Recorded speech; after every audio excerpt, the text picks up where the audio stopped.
Kia ora mai whānau, and welcome to another episode of BestSiiide. I'm not going to flaff around too much in introducing our next guest that we have for season 3, the bro Netic Rebel Soldier. Now, if you're not following this fella on Instagram, you need to get along and do so.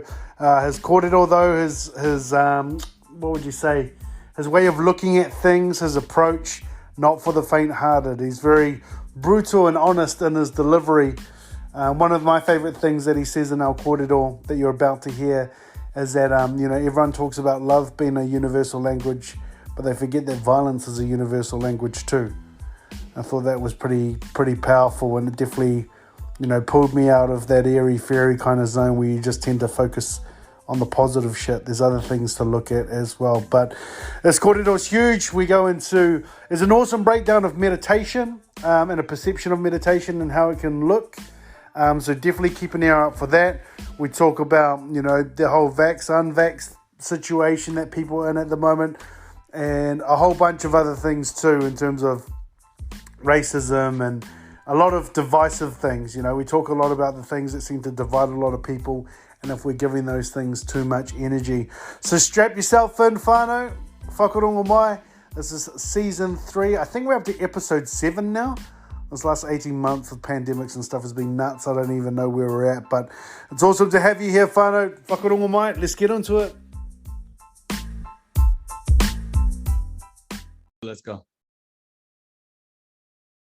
Awesome. Well, we already dived into a lot of things off air, so I had to pause us. I had to hit the record button real quick because we started to journey off in our tangents, which I'm absolutely loving already. But brother, why don't you introduce yourself for people watching, listening, so they can know a little bit about you and who you are and what you're about. Yeah, kia ora, folks. I'm Netic. I'm Netic Rebel. My name is something that sort of the people had given to me, friends and family.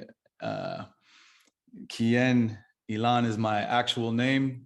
Kien means the ancient one. Ilan means the tree of life. Really, very few people use it. Very few people even know that that's, my name. But I think it's important that I start sharing that part of me, because right now we're getting into a space where I feel like everybody has so many, like, they have these avatars that they pull out into the world, and that's what gets presented and pushed forward, and sometimes the depth of the person gets lost in it. So I want to honor my ancestors and whoever sung that song into my mom's ear to name me Kien. I want to honor that, so what's up?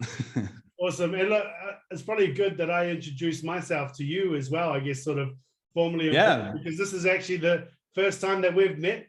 We've had some loose conversations through the DMs on Instagram, but nothing too elaborate. We wanted to wait until we could get in front of each other to actually get into it. So, kia ora, bro. My name is, officially, according to the mother in my government, is Hohepa Rewati Timoana, but everyone just calls me Heps.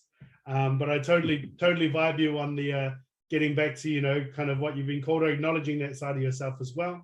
You say avatars. I think I've been using the word masks, but there's all sorts of places and ways we can go with that, which no doubt we'll touch on throughout our conversation. But cool to meet you face to face, brother, and get some time in with you. Thank you for making the time.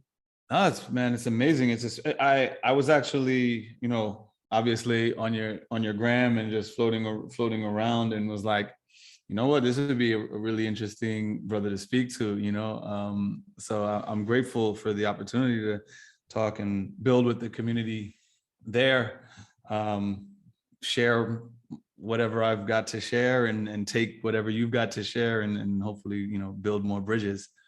But we started getting into it a little bit, bro, like, I guess off air, before I got a chance to hit the button, we got carried away. Can you tell us about your connection to New Zealand? I'm interested to know how that all came to be and where that lies. So interestingly enough, I think it's a very, so I've had this really deep feeling and yearning that I've always felt towards anytime that I've witnessed a haka anywhere. It was like this chills and resonant, like my I would just start crying. And I was never really like, I didn't even know necessarily where they were like, where it was from, or, you know, and I'm talking about before YouTube, before just like, if I, you know, when I would see it in like the Olympics or All Blacks or anything, I would just be like really like taken aback. And my mom was the same. My brother, obviously YouTube was amazing because I would just watch hours of hakas. Like, what is this, and why is it speaking to me in this way? But, you know, just watching, paying attention.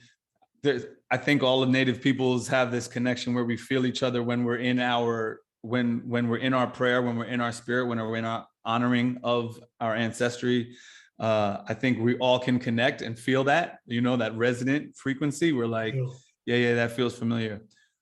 But I will say something about that Haka energy has always resonated very, very strongly with me and my brother. And we always tease each other about like having just like, we come from a warrior tribe, like a warrior spirit. And it's very, very much true to who we are, you know. We look at things from that space as well, you know, and recognize that, you know, sometimes there's a need for the war council, and sometimes there's a need for the war council to sit down and listen to the elder, you know, but listen to the elders and have the matriarch take over. But ultimately, you know, just really, really tuning in. And my brother said something to me a few years back, and he said, I think what it is that we deeply respect about the Polynesian, Maori, Samoan, just cultures, and Polynesian culture in general, I have a lot of love for the Polynesians in my life, is that there's really very little false bravado that comes across to us. I think that there's a true sense of understanding your power and your strength. Yeah. Just in physical size alone, you know, just being like, we don't really have to act tough. We're clearly tough, you know. We're clearly built for wherever you want to take this. We're clearly built for it. So there's an opportunity in that alone to be silly and loving and sing-songy and dancing and celebrate these aspects of masculinity that aren't necessarily always celebrated, particularly in American culture and American indigenous cultures. We have our dances, and I'm talking about indigenous, from indigenous African American cultures to indigenous Native American cultures. We have that, but we live in a place where literally we're still under like occupational attack, you know, from the system. So we're still like in war paint, you know, and we're still very much like forced into communities that are, you know, deeply depressed, deeply economically depressed, deeply spiritually depressed. You know, we still are living you know, we're still on the res, you know, for all intents purposes, and forced reservations. So a lot of times we're carrying a lot of bravado. We're carrying a lot of like, we still have our armor on, we still have our shields up, we still have our knives close. And in America, knives are guns for real, you know, like we really keep those close to us. We keep that warrior aspect of us is still very much in us, you know, and we carry it close to the chest and close to the heart. And we're still protecting ourselves in a way that hasn't really allowed us to strip a lot of that armor off and be a little bit more vulnerable, a little bit more silly. You know, we're silly, but it's still, even our silliness is still a very aggressive, you know, it's very masculine. And, you know, I want to be mindful about how I describe masculinity, because I think that the spectrum of masculinity is very, very wide, but it's still very hyper aggressive in its masculinity. So, you know, and I really appreciated something about the Polynesian and the Samoan, the Maori cultures that I saw. They were very loving and tender, and would definitely chop you up if it was a problem, but also with like deep hugs and, you know, and admirations and love and respect for, you know, for their family and community. And that was something that my brother had noticed. He was like, I think it's because they're silly, like we're silly. And it comes from a confidence of their ability to execute violence if they need to. And he was like, but when you don't need to, you don't need to carry that. You don't need to, you know, like you don't need to carry your sword always out of its sheath.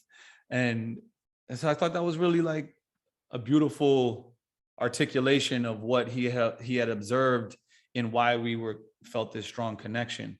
Fast forward, I see this dude on Instagram, Jordan, and I don't even know how I came across him. He was doing something like he made like the Drake video, and it was hilarious. Like he was like outside the car trying to get his boy to do the, and I just was like, yo, this guy he's like me and my brother. Like there's something about him that just felt so familiar.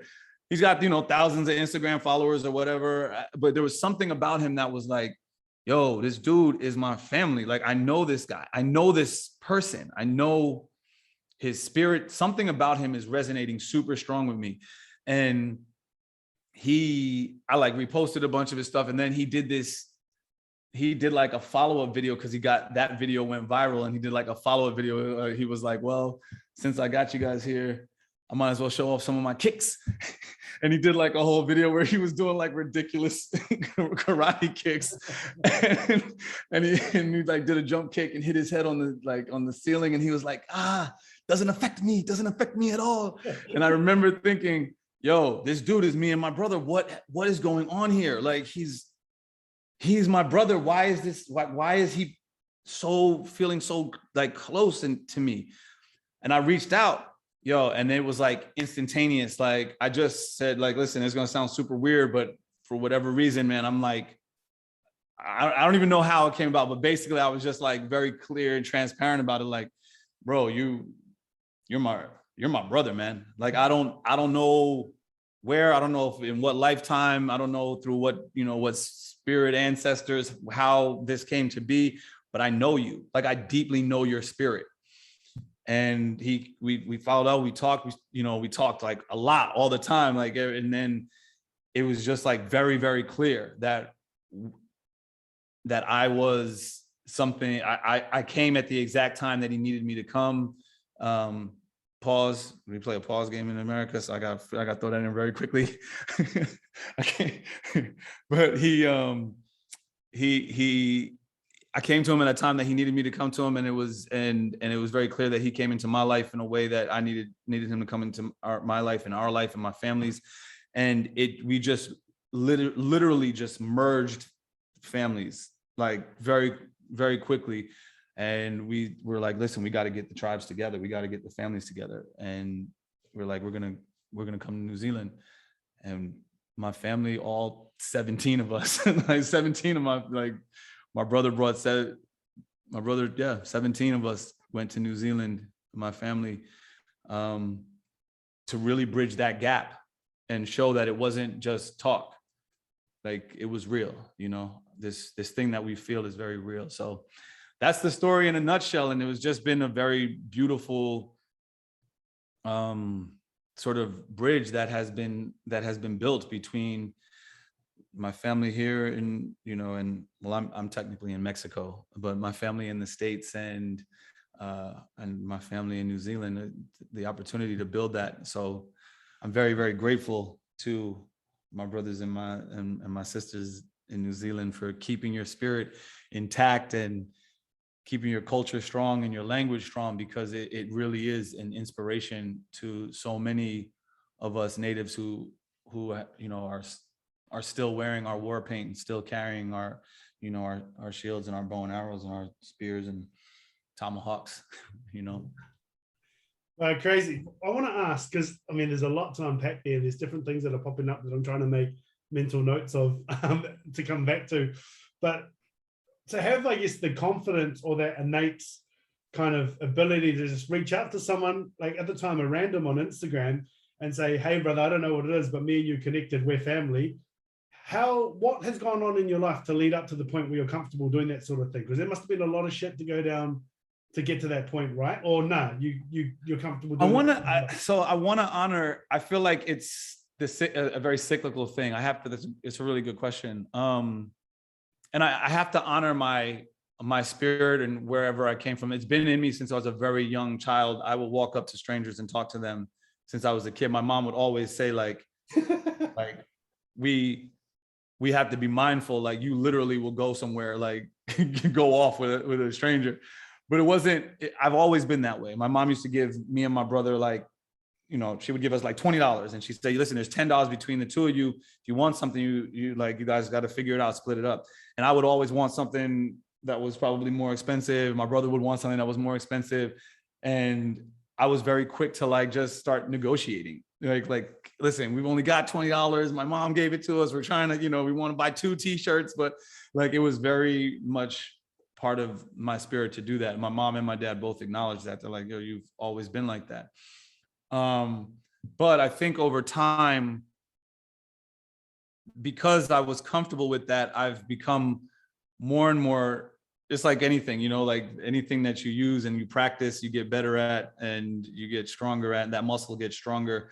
And you also start to put away the fear of rejection, because that's really all that we're scared of. We're scared of being rejected in some way, shape, or form, and not being seen for our true self, or seen for our intentions, or seen for our good nature.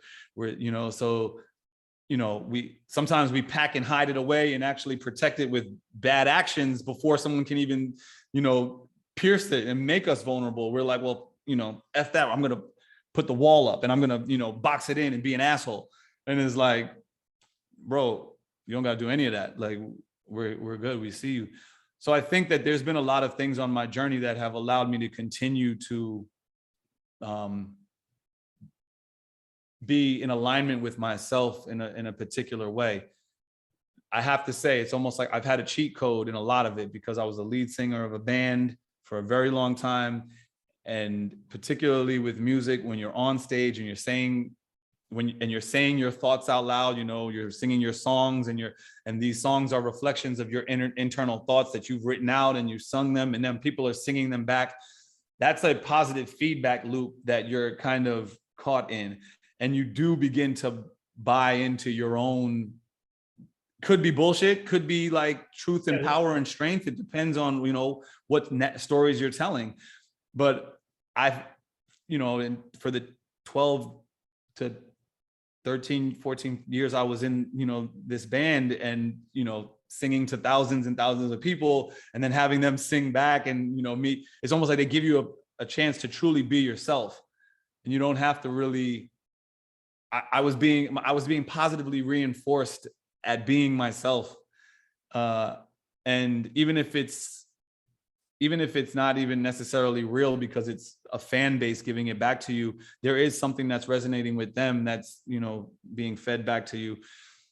So it's an opportunity to get that muscle stronger, where you're like, no, I'll stand in my truth. People listen to me. They like me. They, they sing my songs back. They, hang the poster on the wall, or whatever the case is.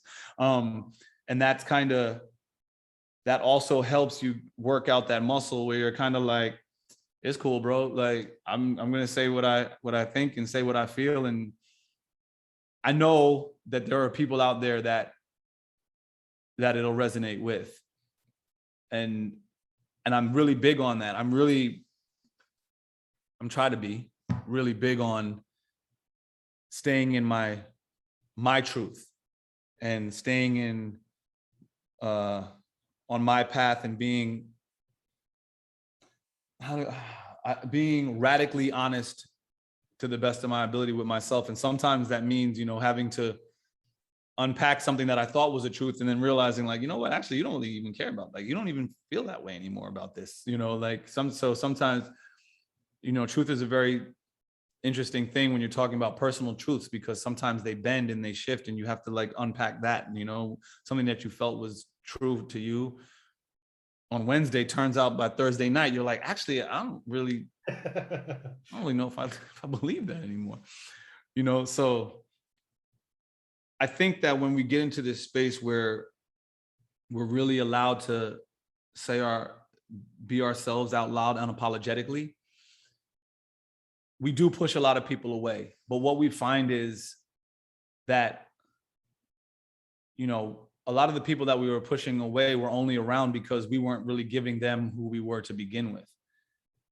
You know, we were putting up that mask that you were talking about. So you come back to those truths, right? You're giving out, let's just call it a false truth for lack of a better term right now. So that's the people you attract, the people who are aligned to that false truth. That's who you have around. And yeah, I suppose for me, I know in those times when people have left my life or when they're departing, it's a reality. It's an actual manifestation of me shifting. And that sometimes is the hard part. I'm like, okay, these people are leaving me. And yeah, that's hard because that's my friend I've known for, you know, we quite often put time on it. That's a friend I've had for 5 years. So that means they should mean 5 years to me, you know? So like when I see them going, but then I think what the actual kind of heartbreaker or the tough paid thing is sometimes is that it's a recognition that I'm actually changing. And that's the tough part, I think, more often than not.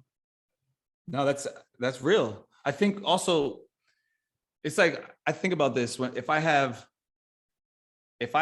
200 friends that are only, you know, that are only giving me 2% of themselves, and I have 5 friends that are giving me 100% of themselves, obviously I'd rather have the 5 friends, right? So if I lose 200 friends because they weren't really into it anyway, they weren't really into who I was, it's like I'm gonna turn people off. When I want to be so unapologetically myself that I turn a bunch of people off.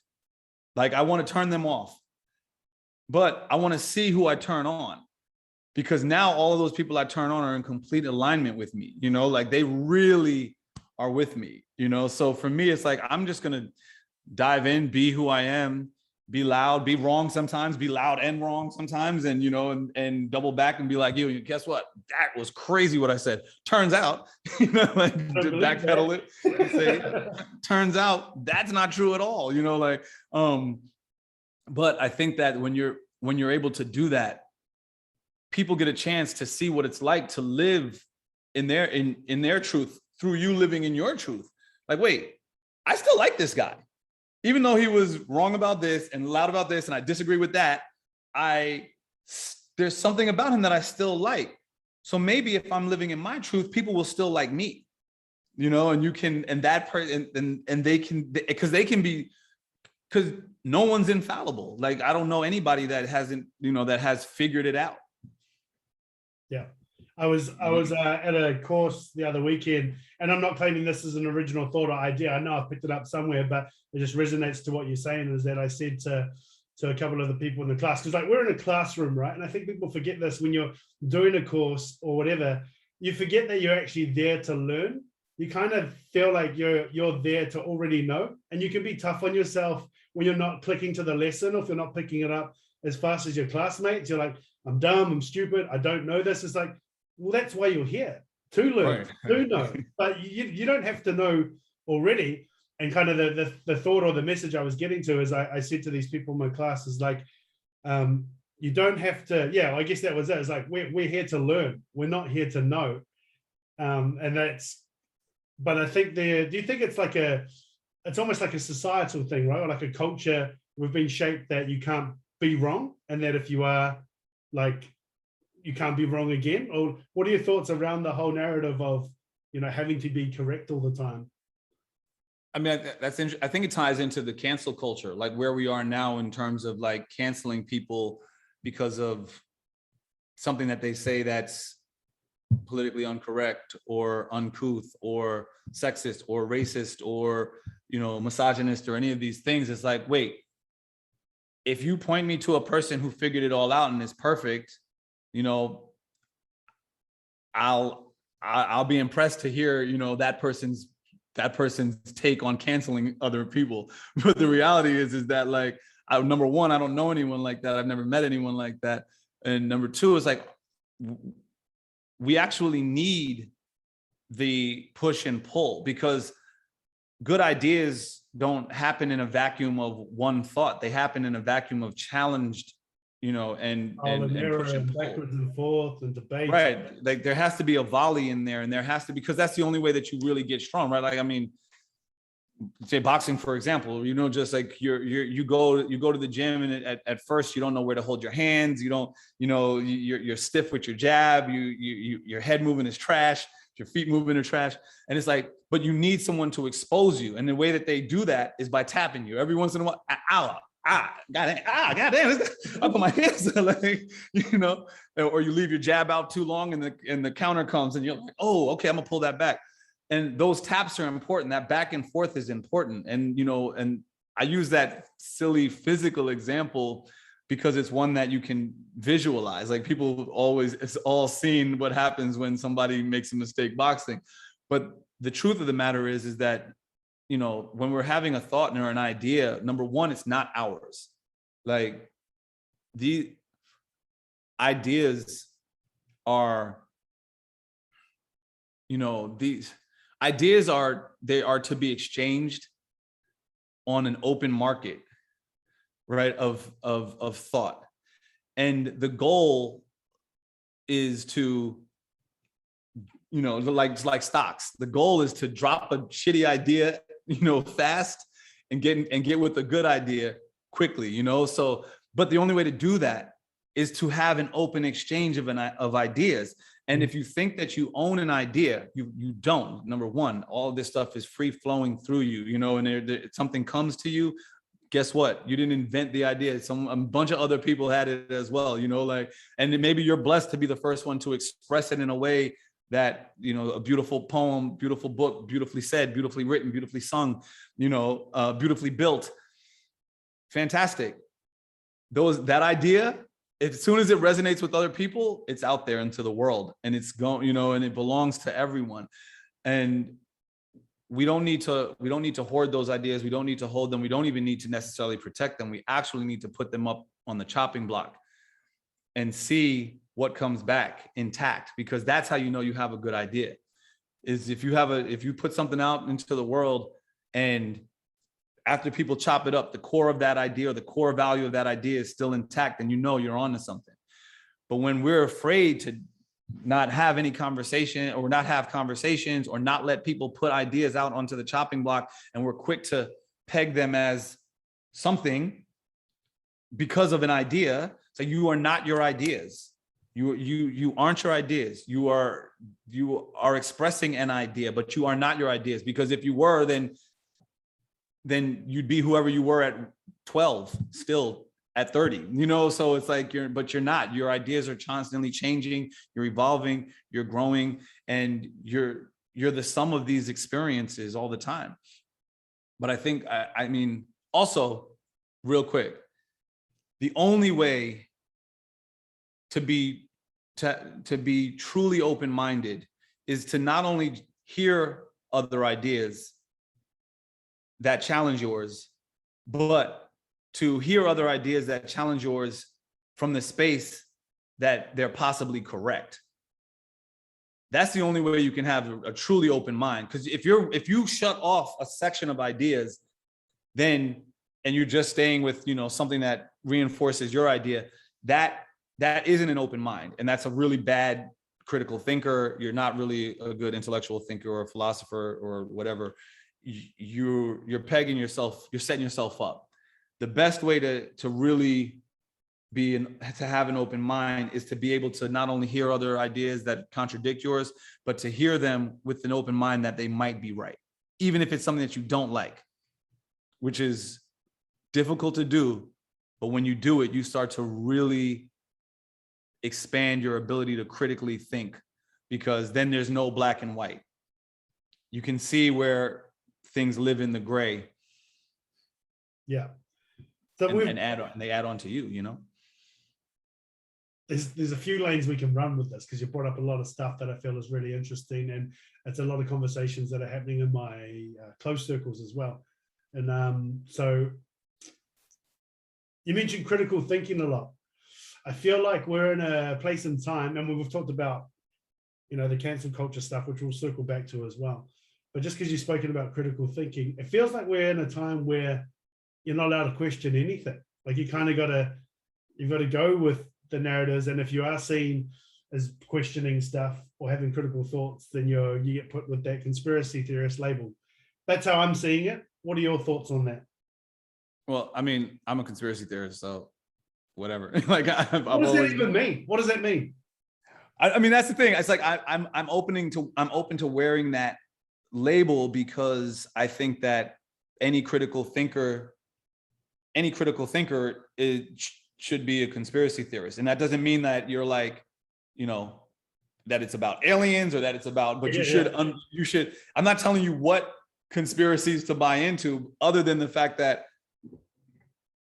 people in power conspire together to maintain power and to grow power. That's not like an unknown fact. That's a fact. That's why there's, I mean, that's literally why there's secret agencies that have, you know, secret clearances and top and level clearance levels, because, or businesses, you know, a business meeting. If anyone that runs a business understands that is like, what's going on with the owners of the business is different than what's going on with management of the business, which is different than what's going on with employees of the business, which is different than what's going on with who the business is serving and catering to. It's like the person that orders a coffee at the coffee shop is not privy to the conversations of the owners and the franchise owners of that coffee shop. Like there's people up here are doing things differently, conspiring secretly or whatever, and not even secretly, just there's parties that they're invited to that you're not invited to. So there's conversations that they're having that you're not privy to. And I think that that's a pretty basic space to start from when you're talking about like power. So for me, I'm very comfortable being like, yeah, I'm a conspiracy theorist, whatever, because I'm going to operate from the place that I think that I understand that power needs to conspire with itself to maintain itself. And it would do so in a fashion that would make it elitist. The second part of your question, I think, is I think that it's what's dangerous is that they've associated critical thought with a negative thing. You know, with being where questioning something is a violation of others' safety, others' rights, others, you know, it's a very strange, and I'm not even being specific with it. It's just that I think that that's a dangerous place for us to get to, where, you know, not being able to say the wrong thing publicly or say the wrong thing privately. If we live in a space where we're not allowed to say the wrong thing, it's like it's going to be very hard to find out what the right thing is. Yeah, because there's no. So we talked about before, you need that toing and fro. You need the volley. Volley's the word you used. I like that. You need the volley. You don't get the volley, or you've only got one person hitting, the other person's not volleying back if you've only got that one lane of questioning, right? Yeah, it's a dangerous space. And I mean, it's weird because we've set ourselves up for it, you know, like especially in America here with Trump, it's like,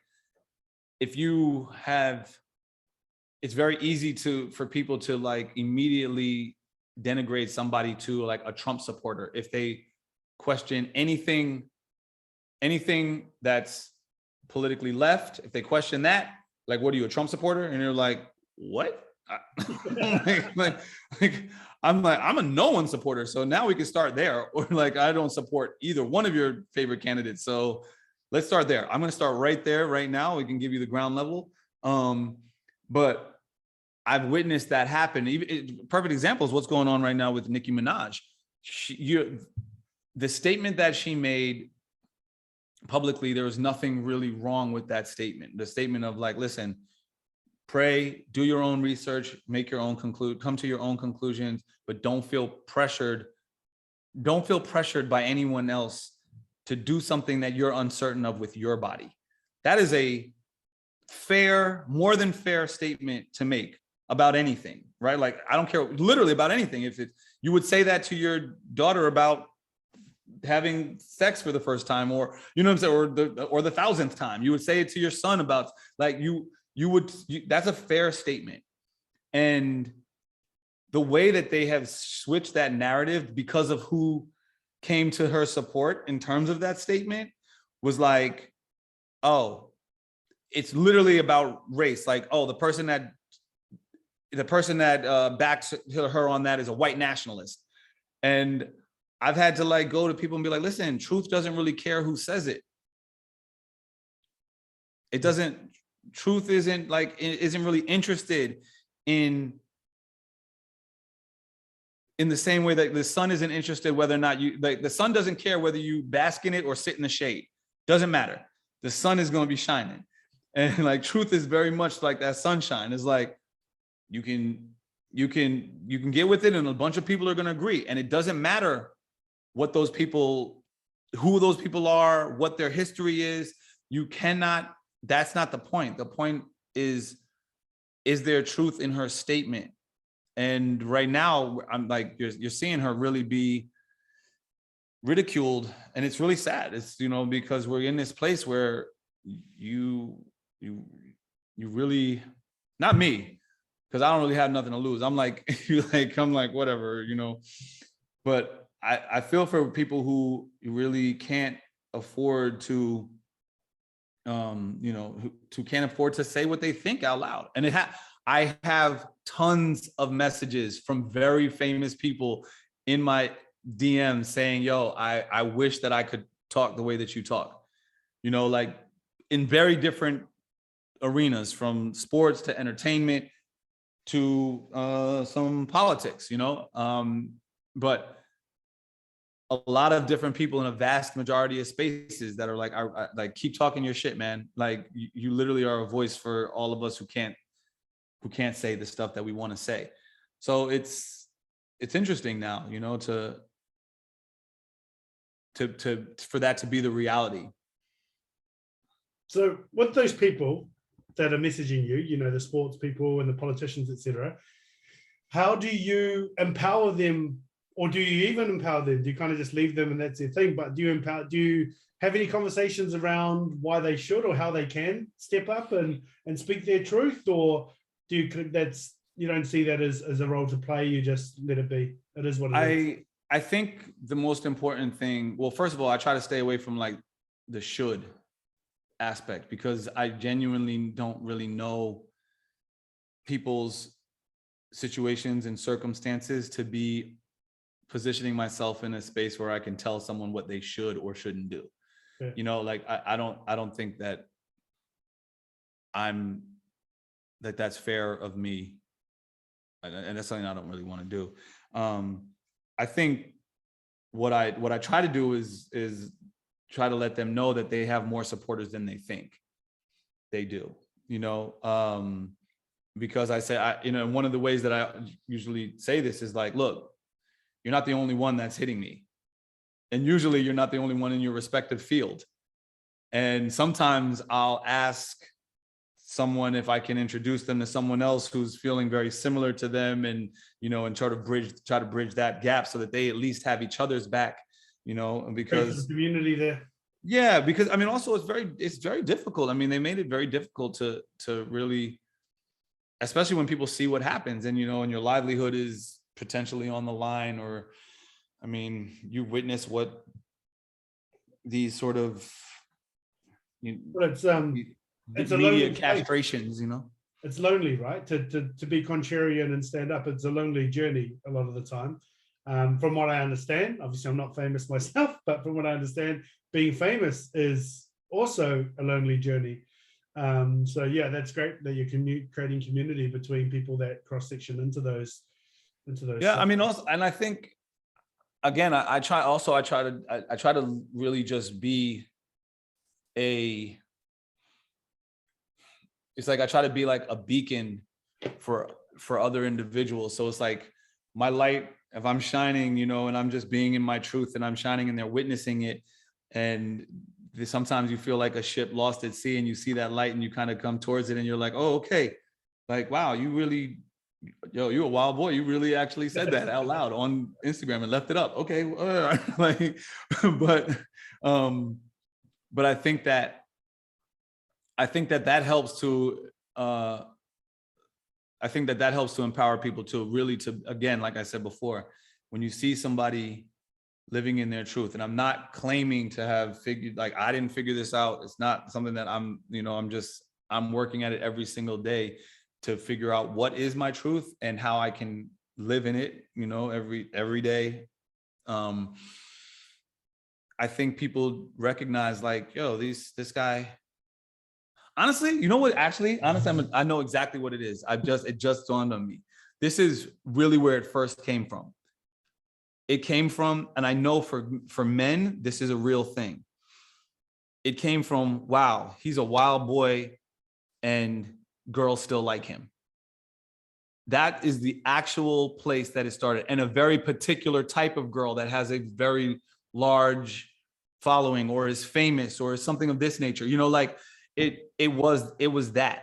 And I know that it was that because I've had friends of mine say like, yo, I found you through when you were dating so-and-so. Like, I couldn't believe that she was dating you. And I was like, yo, this guy's actually cool. Like, he's dope. And I know that reinforcement, because at the end of the day, that's really what we're doing here. Like, you know, we're on a physical, tangible level, we're reproducing, you know, and we're putting ourselves out there to be chosen, especially men. And or that's how it normally, we're putting, you know, we're doing our best to compete with each other for the gaze and the eyes of certain women. We want to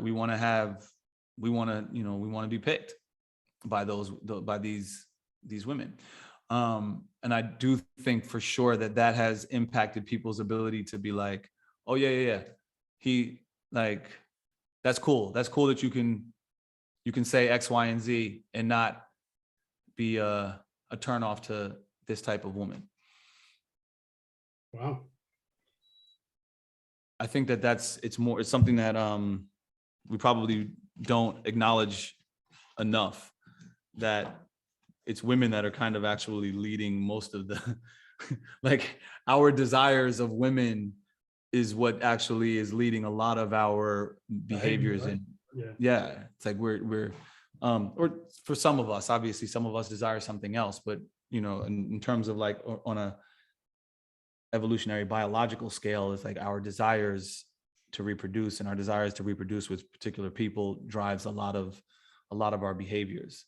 And, you know, we think we'll be accepted by certain areas, certain communities. And when we don't have high desirability, we're willing to do a bunch of other things to get it in other places that it might not be great. So yeah. Sorry for the tangent. No, that's good. And we'll definitely get into some of that stuff too. I pick up from what you were saying, you know, we got into kind of the politics sort of arena quite early in the piece. I wasn't expecting us to get into that till later. So I want to ask, from what I understand, and like I said, this is the first time that we're speaking to each other. I'm going to go out on a limb here, bro, and say that you don't vote or you don't participate in that system, or am I like where you're at with that? Well, yeah. So I did do a statement recently where the last cycle where I was like, listen, if you don't want to vote and you don't want to participate, you know, you can gift your vote to another person who does play that game. Because, you know, it's like, I actually don't play that game. So I'm torn, because there's a part of me that thinks that we should actually, like, we should stop playing this game completely and just be like, listen, we're not doing this. We're not doing this. I'm not doing this again. I'm not engaging again. Like, let's literally recreate it. But I don't know if that's actually, if we're actually there yet.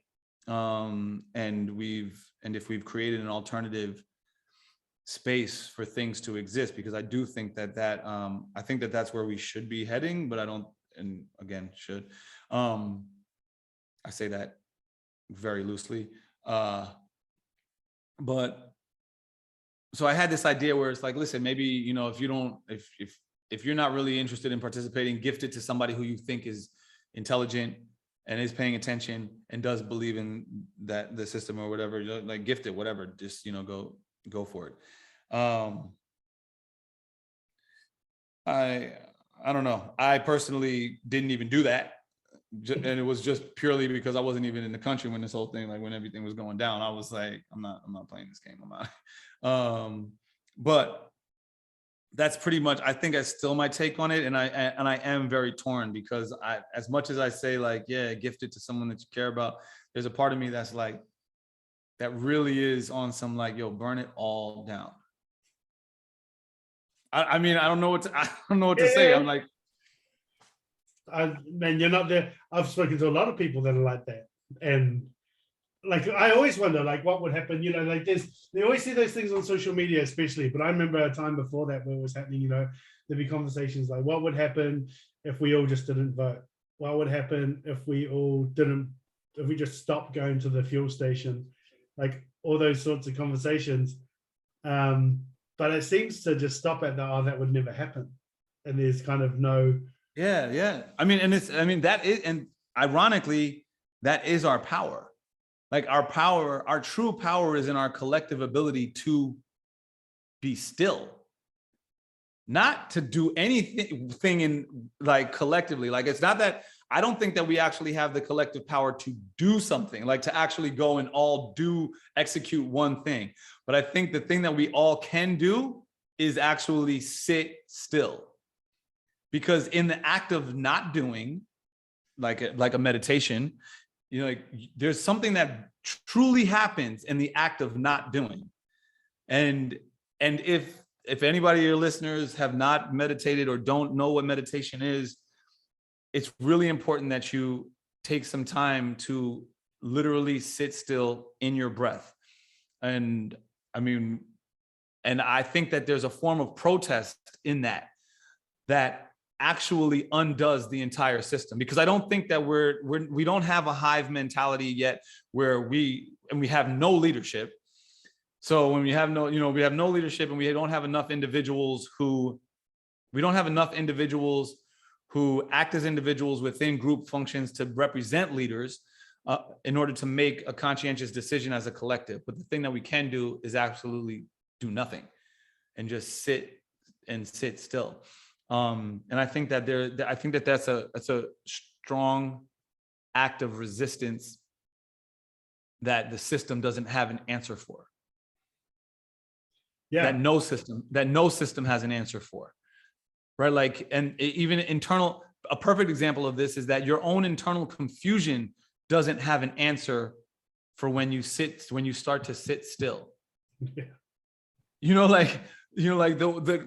And this is real. This is a real thing. You can test it. Like you begin to sit still, and actually, fuck it. I'm going to go, like, do you mind if I go into talking about meditation? No, for sure. I'm all about it, man. And I think more people should be doing it. So like anything that you can offer that would help people open up to that space, I'm all for it. Okay, this is something that is really near and dear to my heart, and I think it's important because this is how people do get to that space where they're comfortable living in their truth and finding their truth and living in their truth. And I think it happens in this stillness and this quiet.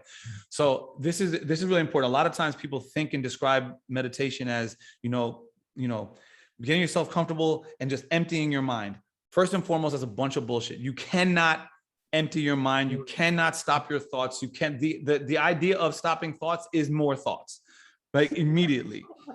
So I'm only laughing because honestly, before I started meditating and stuff, I would have thought that you were fucking crazy. But now that I'm doing it, like I practice, I like it, it fully resonates, but I can't help but kind of think of the old me that would have ridiculed this conversation. So sorry, that's why I burst out. No, I mean, I want to tell people, I want to cut the bullshit out. Like I want to cut this and meditative bullshit, like people who talk like this and like, yo, that is absolute utter bullshit. They're following a script that they're wearing a mask.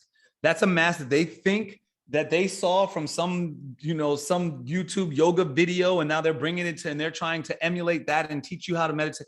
That is utter bullshit. Like you wouldn't respect it in real life. You're not going to respect it. Like if you don't talk like that, don't talk like that. Here, like your meditation doesn't need to sound anything like that. Meditation is really about sitting still and letting whatever happens. Creating space for whatever happens, whatever thoughts come to flow through you. And sometimes you're going to, and this is real. This is let me think about this for a second. Here's a perfect example. You know how you want to clean your room you might want to clean your house one day, right? Let's start with a room. It's very simple. You know, it's like, okay, I'm going to clean my room. And you decide like, you know what, I'm going to start cleaning my room. And when you start cleaning your room, you start going through your stuff. You start going through your drawers. You're like, I don't even have this shirt. Pull your shirt out. Oh, these pants don't fit me. Throw the pants on the floor. 40 minutes into your room, cleaning your room looks worse than it looked 40 minutes ago, right? Because you said, I'm going to clean my room. An hour into your room is a disaster, right? You have piles of clothes over here. You got piles of clothes over there. Literally an hour and a half, an hour and 45 minutes, 2 hours into your room. You're like, yo, this is crazy. Like I've destroyed my room, right? But your room is worse than you started. Literally, your room was better off if you'd have never started cleaning it. But as you start going through this stuff and start unpacking your room and you start realizing the stuff that you have and the junk that you don't want, and like you start realizing how dirty it is under your bed and filthy, and you literally tear your room apart, you start to make space and realize, okay, I want to get rid of this. I want to get rid of this. I want to keep these. Oh, these are really nice. I didn't even know I even had those. Put them back. That still got the tag on it. You know, like find $20 in your pocket. You know, like something happens in that space, and it might take you 5-6 hours, 2-3 days to clean your room.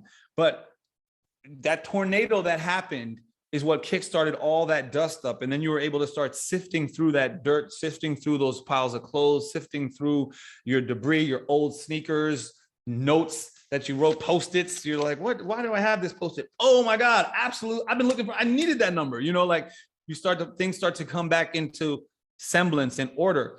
And when it's all said and done, you've cleaned your room, and now you can start, and you have a whole clear different space, and you've discovered a bunch of other things, right? And you've gotten rid of some stuff and let go of some stuff and learned some things about yourself and found some numbers you were looking for. Hopefully it was that girl that you wanted to talk to and couldn't find her number. You know, like that's the same thing with meditation. When you first try to meditate, I can promise you, unless you're like, you know, Osho or Sadhguru or some, you know, one of these guys, even the first time they meditate, I don't care. Everything floods in. Yeah. Everything floods in, because this is for the first time you've given yourself space to have some thoughts that you probably should have been having anyway, but you've never given yourself the space. So it's like, well, it's a little quiet. Oh, good, it's my turn to talk. You know, like, and then all of a sudden this inner voice comes up and it's like, oh, about that thing that we said we were going to do back in 2019. What did you want to do that? You still want to, you know, like there's a bunch of shit's going to come up. It's like cleaning your room. You got to let that happen. You let that happen. So the first time that you meditate, you might not have any quiet time. You might be like, yo, I wasn't quiet in my thoughts at all. Cool. The second time, you might not have any quiet time. And then for 1 second, 2 seconds, there's a breath where you just literally feel yourself inhale, exhale, or whatever your practice is. And there was a stillness and an emptiness. And you in that moment, you realize I unpacked some stuff from the first time, from the day before, because now there's a moment in there. And then the next time you go meditate, that moment is a little bit longer because you've given some space for stuff to unpack. It's like cleaning your room. You've made some space, and the more and more you do it, the longer those moments of stillness become, and the quicker they come. You do it again, the moment is longer, the stillness is quick. It starts to happen very, very quickly, and you start to realize, holy shit, I've cleaned my room. You know, I've made some space in my room. But don't let this idea that it has to be empty thought and think of nothing, or, you know, empty your mind and do no. You'll never be able to do that. Don't even try to do that. Literally let the fucking avalanche come. Let the whole thing humble and crush you, because you're going to realize in that it was going to come anyway. And it's better that you made space for it to come than for it to come than for it to happen when you're at your most anxious, or when your wife is pregnant, or your husband is, you know, is got the whatever he's going through, you know, and when the anxiety is high, the kids are, you know, got practice and got to go to school, and, you know, the bills are coming in and all this stuff. And then the avalanche, boom, comes on you. That's when you don't want it to happen. So make space for it to happen, because you can shake it off, but it's easier to shake off when you start making the space for it than it is when you're in the middle of life, you know? And so that's my like my plug for for meditation. Yeah, It's super important. And I mean, obviously, I don't know if anybody who listens to you even knows who I am or whatever, but I had a whole meditation program and breathwork program with some of my friends and brothers in LA, Los Angeles, and it was a really well received one. I still am big on it, and breathwork and meditation truly is life-changing, and it could possibly save, you know, some lives. Absolutely. I love how you addressed like a few of those common misconceptions, that you got to be still and you got to be zen and all those sorts of things. I know that is what a lot of people, they think they fail when they first try it. They're like, well, I did it and that didn't work, so I can't do meditation.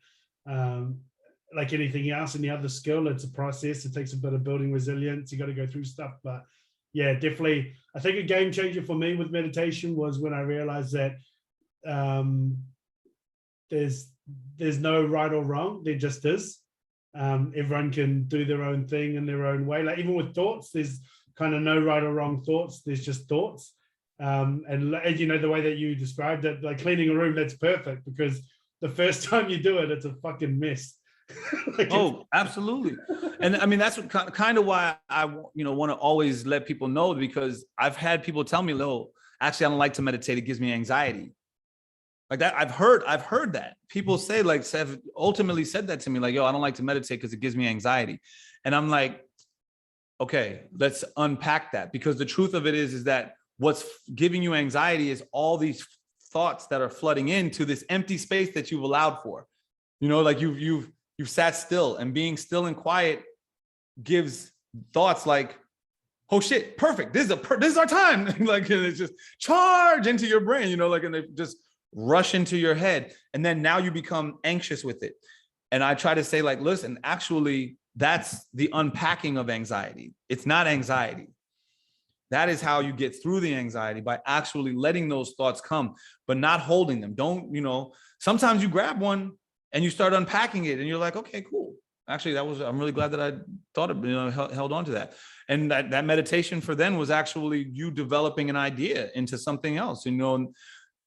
This, I don't know, it's something that I really have seen a lot of people try to like sell this idea of, like, you know, and meditation and like going into the void and being emptiness. And I'm like, man, listen, I literally have traveled all over the world. I've stayed in Buddhist monasteries. I've sat in jungles in Brazil with shamans and monks and Buddhist monks and Taoist monks. I mean, I literally have traveled the whole world on this spiritual journey of mine, and this life journey, and always been interested in this. And none of them have described a meditative spiritual space like that, as this, like, this emptiness, the void. I will say, in plant medicines, people have visited the void, and a lot of strong breath work, you get into the void. But that's not the type of meditation that when you're sitting, you know, on your couch, you know, or just practicing on the floor. So anyone that's telling you that that's where you need to go, and you need to go into complete, you know, silence of the mind, that's not real chill. Yeah, just, I mean, also, it's not even, I wouldn't even say that's like, I think that's not even really helpful. And I would question that person who's telling you that. Like, I would say, like, I don't know if they've ever, like, if they've ever really meditated, because I don't know. I've been on this journey for some time, and I have not ever, doesn't mean it doesn't exist, but I've just never met anyone that's how they've described it. I almost feel bad sometimes, because friends will say to me that they're trying to give it a go, or people that I know that, like, hey, we heard that you meditate, like, what can you offer me or whatever. I And I always premise it with, be prepared to face your shit. and that like kind of puts people off. They're like, bro, you're scaring people off. I was like, well, if they're not ready, they're not ready. But I just want them to know, like, and I remember like when I first gave it a go, like, so I kind of just said to myself, look, let's just do 30 seconds a day and add on to that each day, right? So like 30 seconds of, even if you struggle and even if your eyes are open, if you're not this 30 seconds a day, and let's just add on 30 seconds every day and just go from there. And man, like we've described, I had, you know, battles with all sorts of inner thoughts, things I was left alone with to like actually contemplate and reflect on. The things that come up is crazy. Like you can't anticipate, like you might think you're going to anticipate and like, oh, well, this might come up, that might come up. Some shit that you didn't think is going to come up is going to come up. So like at the time when I first got involved with it, what actually made me get involved with it is that my relationship was breaking up. This was like a good 10 years ago. My relationship at the time was falling apart. And I was things weren't going great at work. So I was just like, well, it's about time I give a bit of mindfulness a go because I haven't yet. So I gave it a go. So obviously I was like, okay, things with the relationship and things with work are going to come up because that's where I'm at. And so let's begin. So, but my messy room, let's call it that, because it was my first instance, right? When I started to declutter, had nothing to do with that. It was shit with my parents, things with my siblings, just things that I didn't even know that had affected me, which had affected me.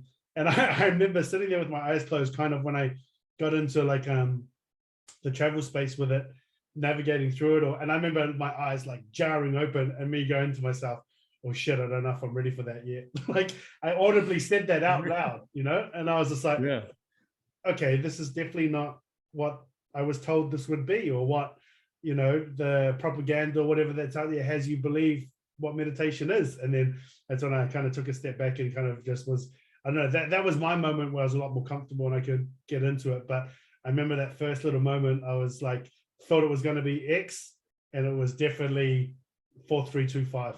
Like it was completely exactly. No, absolutely, man. That is super real. And you know, a lot of times relationships is what the catalyst for our necessity to be still is, you know, how we relate to another, how we relate to the world. But I think one of the reasons that when you start to reflect on a relationship, the relationship itself isn't actually what comes up, is because we have this, or at least for me, what I like to describe it as, like, I don't really think that relationships are the way that we've come to describe them and come to understand them. I genuinely believe that a relationship is actually between if I'm in a relationship, I'm really in a relationship with myself in the presence of another. And how I relate to myself ends up being how I show up in the presence of another person. So when I and how I show not only in the presence, but for that other person as well, you know? So a lot of the shortcomings of me as a man in any of my relationships actually have nothing to do with that particular relationship. Yeah. It has to do with my development throughout the time that is, you know, like the time before I got here into this relationship. And it's you know, almost nothing to do with the other person, right? It's all just. Oh no, I mean, they're actually an innocent bystander. Like you and what you've got going on with yourself and how that plays out to the reality. Even to how it plays out to the reality of the relationship that I chose to be in. Hmm. So this person, you know, is a manifestation of myself. I created this scenario, and we're all in co-creation constantly, you know, and understanding that if I were, maybe this relationship is toxic, but if I were a healthier person, I never would even be in this relation. I would never even be in a toxic relationship. So it's not even about this relationship being toxic. It's about all this toxicity within me prior to me even finding this relationship to be toxic within. I'm not even supposed to be here.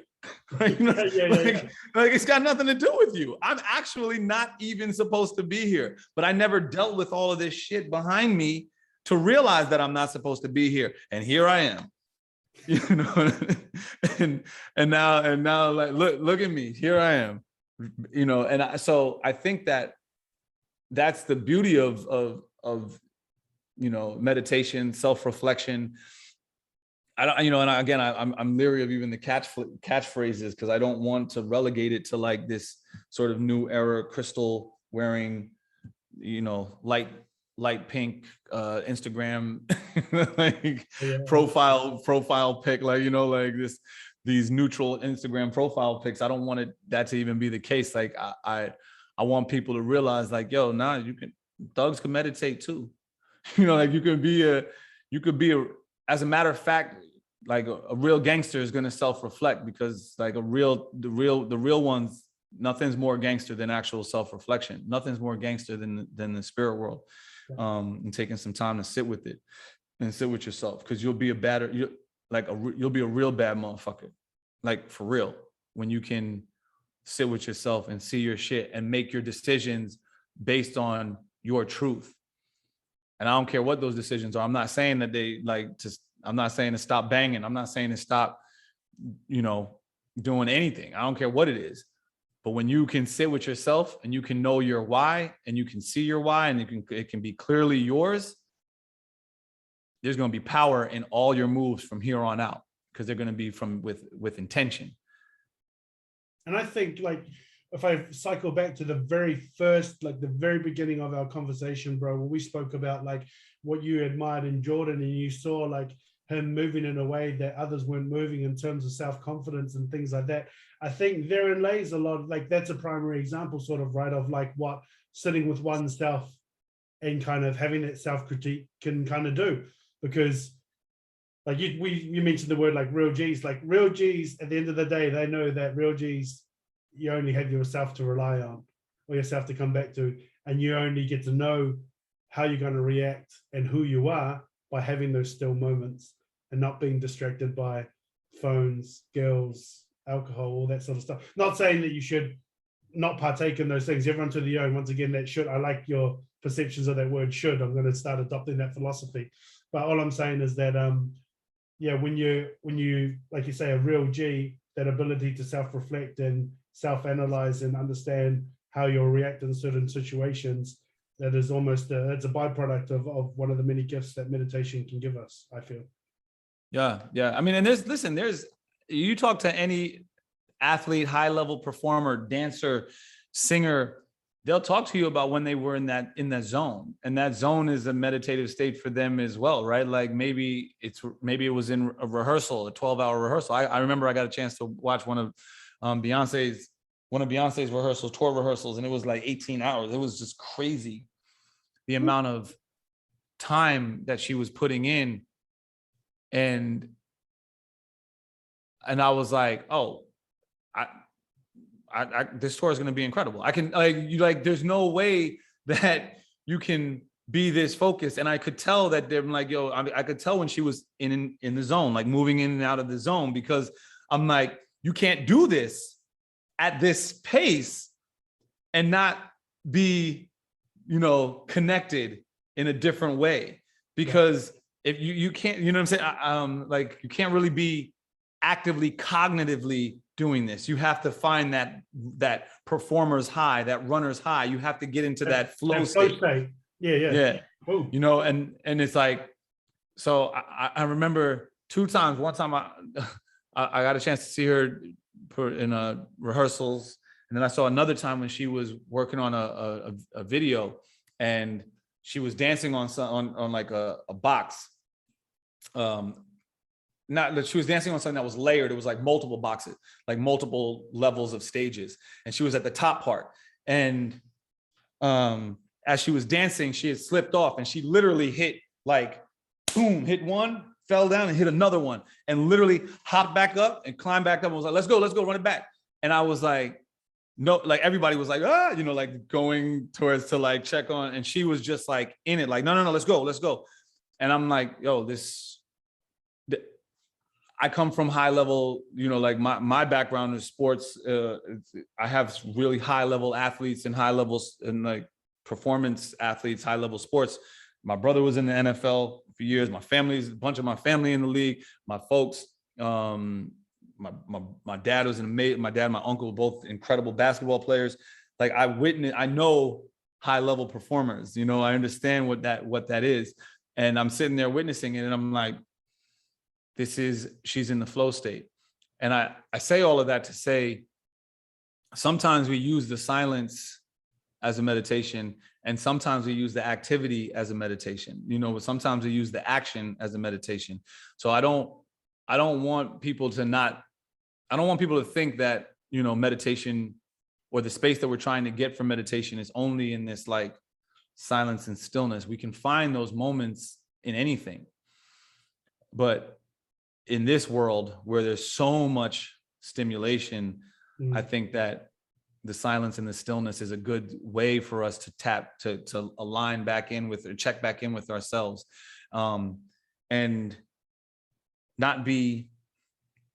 using our breath as a guide, you know, our literal breath, like inhaling through the nose. I'm not trying to tell people what type of meditation techniques to use, but I like the breath because it's something that's with us all the time, and it's something that we tend to take for granted and neglect. And if we can concentrate on the breath while we're in that stillness, we can use anything around us as an alarm clock to get back to our breath.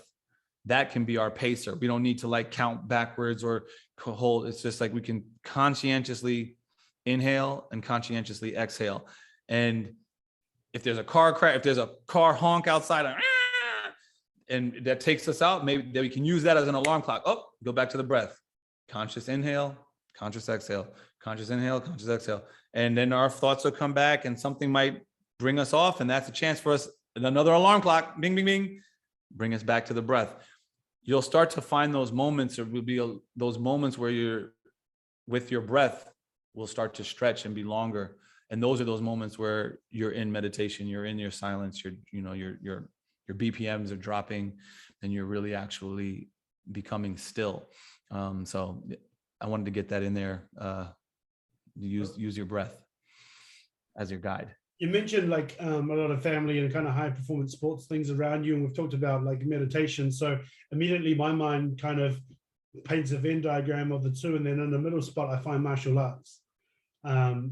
That's just my perception of it, you know, that meditation meets high performance.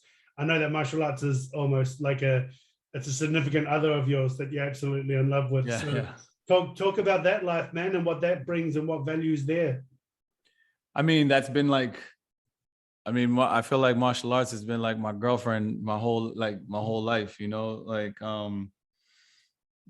it's like that girl that you grow up with that loves you no matter what, you know? So even if you like not really, you know, take some time off and you move away from the town and you come back to the hometown and you're like, damn, like we still in love with each other, you know? That's how martial arts has been for me in my whole life. Some form or another has been a part of my like development. And it is, I think that's. Take us to the start. How did that start? Honestly, I think it started from like kung fu flicks and like Bruce Lee movies and stuff, because that, or like American Ninja or Kickboxer. So I don't know, you know, like I think that's where like the idea of fighting as a young kid was just like something that I was really interested in. Like I liked the idea of being able to protect yourself and fight off a bunch of people. And, you know, silly, you know, when you're little, it's like, oh, you're gonna, you know, fight 100 guys at once or whatever. But I think that was my sort of like my path started there, and led from like kung fu, wushu, Wing Chun, Jeet Kune Do, Sistema, which is a Russian martial art. Then boxing. I mean, not then boxing. Then Brazilian Jiu-Jitsu. And Brazilian Jiu-Jitsu, when I got interested in Brazilian Jiu-Jitsu, I instantly understood that this was very real, very primal, very effective, and super valuable. So much so that I knew that I couldn't even do it seriously at the moment that I actually was introduced to it. It was at the exact same time that my career as a artist was taking off. And I knew that Brazilian Jiu-Jitsu had something in it that I was going to had a bug in it that was going to become addictive. And I wasn't sure if I was going to be able to, what I was going to do. And I literally said to myself, I remember this very clear. I was in college. And I remember saying, like, I'm either going to be a fighter or a rock star. Like, whichever path opens up first is the one that I'm going to pursue. But I know that it's going to be one of those, because I could feel the bug of jiu-jitsu and MMA. Like, I could feel it latching on. I had already started on this other path, so I was further along in that path, but I knew that this is a very real thing for me. So I actually had to be mindful of that and not undo the trajectory that I was already on, because I was feeling this thing here. And I knew, I said to myself very truthfully and clearly, like, I can be a martial artist for the rest of my life. Like, there's going to be a very short window in which I can be a touring, performing, professional, artist in the music game. That was real for me. So, the tours opened up and I just started going on tours. But it was funny because anywhere that I would go on tour, I would just go into the MMA gyms or the jiu-jitsu gyms, or just keep a little bit of my training alive and hang out with the bouncers. I always, no matter where I went, I would always talk to the bouncers and find out what gyms that they trained at and get there. And at the same time that I was doing that, my brother was playing football at Notre Dame. So I didn't want him to get just too far ahead of me in terms of his strength and sports and skills and athleticism. So I still had to be training, because I was like, nah, I can't let my little brother just snuff me out. Yeah. I gotta be ready for when he comes home from college and is a monster, and there was no real preparing for that. But well, you also mentioned as well, you mentioned traveling through Brazil and things like that, as we were talking about meditation. It sounds like, was that some of the places that you mentioned, was that a journey that was taken with spirituality in mind, or not? I think, well, yeah, the thing is, I've been doing this.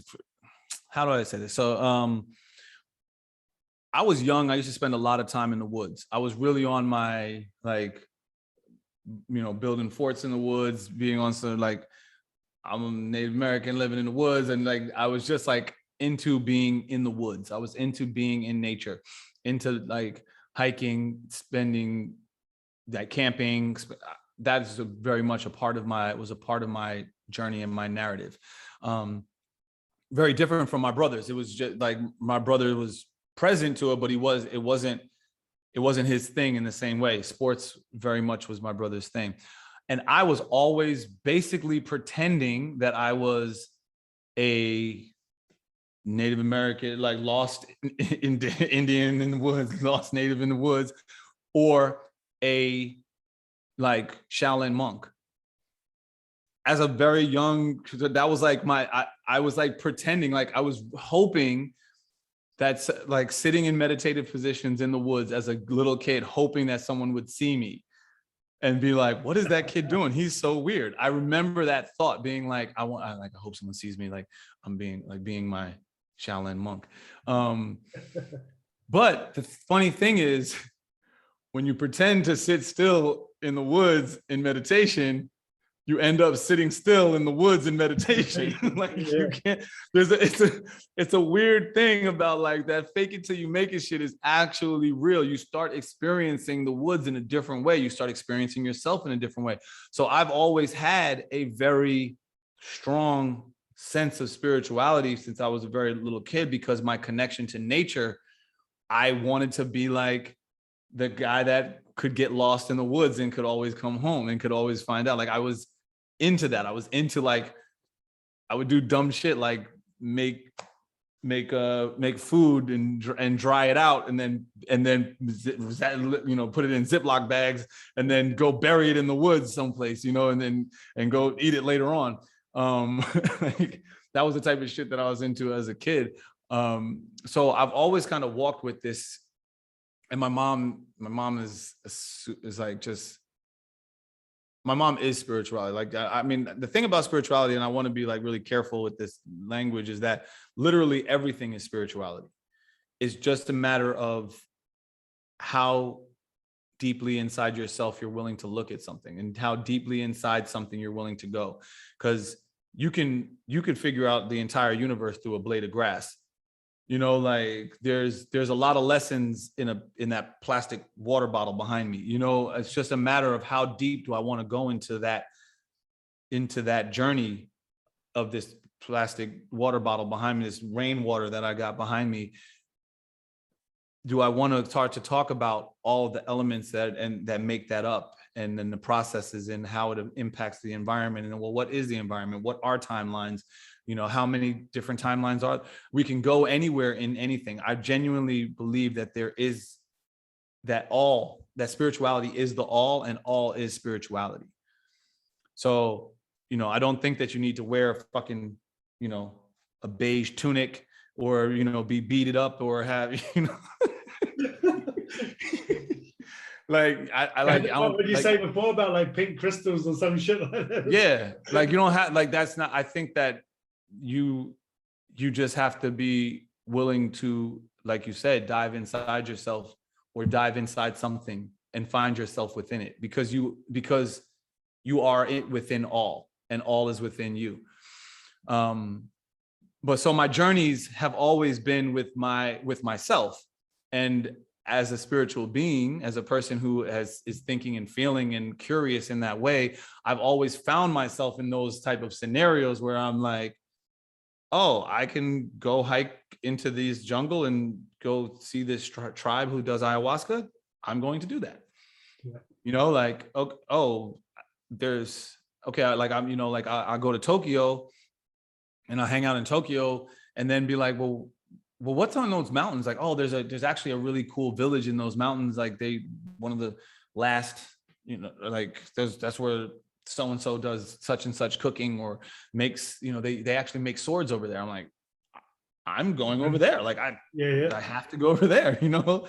So same thing when I was in New Zealand. Like I was like, yo, I wanted to get I wanted to get my tattoos, but I wanted to get like, you know, I want to get my prayers on me in a real way. And I'm like, but it needs to be real. Like I need to go see your people. And Jordan was like, yo, let's call up Hakaraya. So shout out to my brother Hakaraya. And he just beat me up in jiu-jitsu a bunch. So after getting beat up by him in jiu-jitsu, he was like, hey man, you want to come see you want to go see my tribe and my family? I'm like, absolutely. Absolutely. Like, yeah. And then he took us to his mountain. It was beautiful because he literally took us to his mountain and said, this is the beautiful thing about my, you know, and spoke about his mountain, you know, and the connection. And that in and of itself was like, yo, this is like, y'all are my people. This is my family, man. Like you guys are keepers of the land, keepers of the tradition. It's really important and powerful. And I don't want you guys to take it for granted, because it's easy to do when something is really, you know, right there and close to you. It's easy to take it for granted. And trust me, as a native brother from America, it's when you don't have that, when you don't have those connections, and when you lose your language, particularly a person, listen, I'm half and half. Like as a Black person in America, we lost our language, like legitimately lost our language, lost our native tongue, lost our ability to connect with our community. And I think the languages that we were able to keep were the music and the dance and the drums, and we can find our way back home through that. We can find our way back home through the drum. We can find our way back home through the rhythm. We can find our way back home in that capacity. But we lost our tongue, and it causes deep, deep problems. And so, like, for you brothers and sisters that are there that actually have your culture intact, like, honor that. Do not take that shit for granted. Like, honor it, protect it, force your government to protect it. Like, whatever that means, force your, I don't even know, like, you guys at Parliament or like the hive. What do you guys call it? What do you guys call your Parliament beehive? Yeah, the Parliament beehive. Force them to honor it and protect. Like never let those people forget whose land they're on. Like, seriously, that's because when they do forget whose land they're on, they think it's theirs, and they will erase you. They will eradicate you, and they will do everything in their power to eradicate you. Do not let them forget whose land they're on. And that means that you have to remember and know whose land you're on. Like, you have to know your ancestors' stories. You have to know your history. You have to know your language and honor it, because there's power in that. Like, your ancestors, our ancestors did that work for us to tap in and be able to use our magic. And, their technology and their shit is like, it's a distraction. It's cool. It's fun. But we have our own tech and our own language and our own powers and our own magic that's like legitimately straight up fucking Marvel superhero shit. Yeah. Like, we've got it. Don't forget it, So I genuinely believe, like, New Zealand is at some point is my home. I have to find a way home, but not right now because you guys won't let me in. But at some point I'm gonna find my way home, because the spirit of that place has been so strong in calling. I mean, I think my mom said it, like, when I was there. She was like, "How's this feel? Does it feel like home to you?" I'm like, "Yo, this place is like, it's important." I feel like, because obviously that was so beautiful, bro, and that was awesome. And I feel like I'm raining on a bit of a parade here, because I want to talk about, like, I don't want to say negative shit, but there's a possibility that it could run that way. And that just because we spoke a lot about spirituality, and then we started segueing into, like, politics just at the end there when you mentioned the beehive and kind of reminding the government of who the actual land keepers are. Not owners of the land, right? Because, well, me anyway, I don't believe land is owned. No, I mean, the land owns us. Yeah. We're the stewards, we're the kaitiaki, we look after it.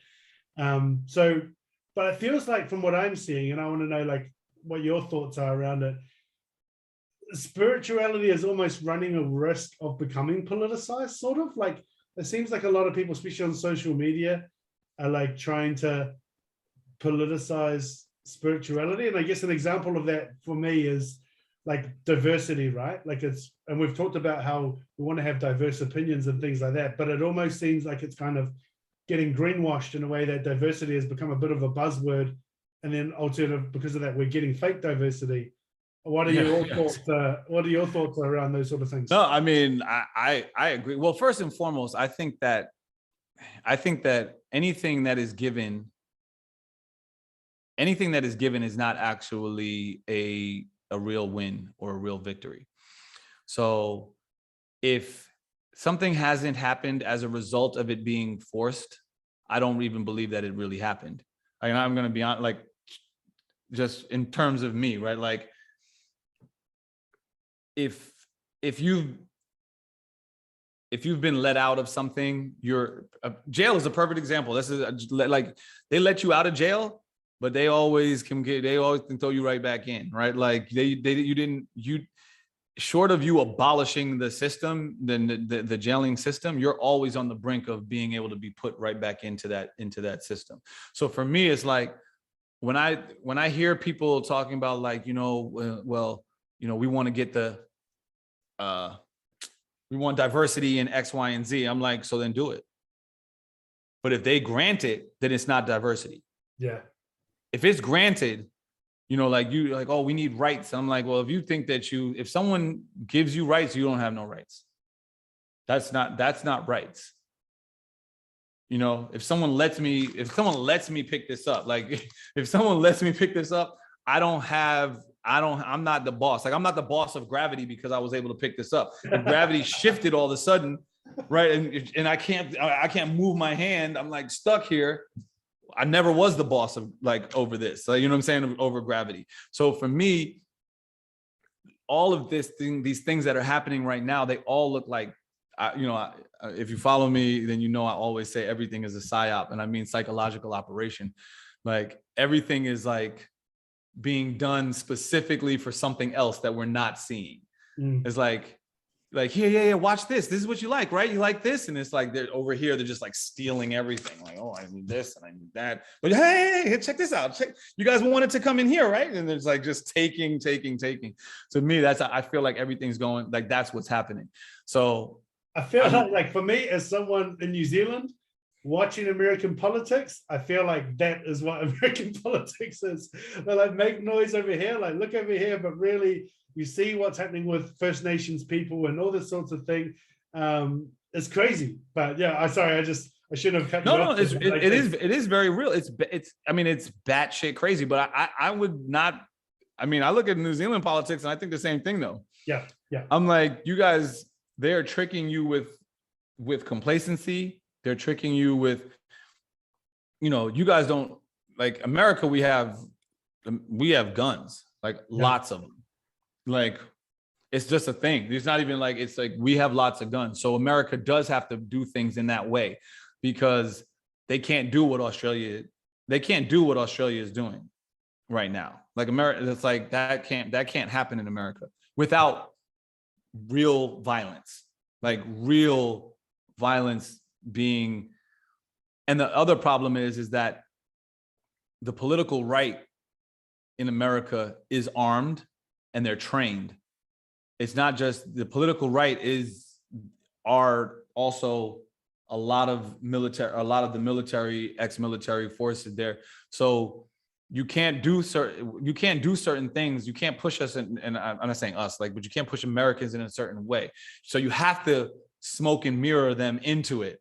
Yeah. Because if not, out comes the guns, and then it's going to be a whole other problem. So you have to like trick Americans in, like, to me, this is what I believe, that they have to trick Americans into shit because they don't have the luxury of forcing them into it. They don't force us into certain shit. They got to like trick us into it or guilt us into it or mandate it into it. And then, and you see how that's working out. It's not like, we're like, what? We're not playing. They're not really playing those games. And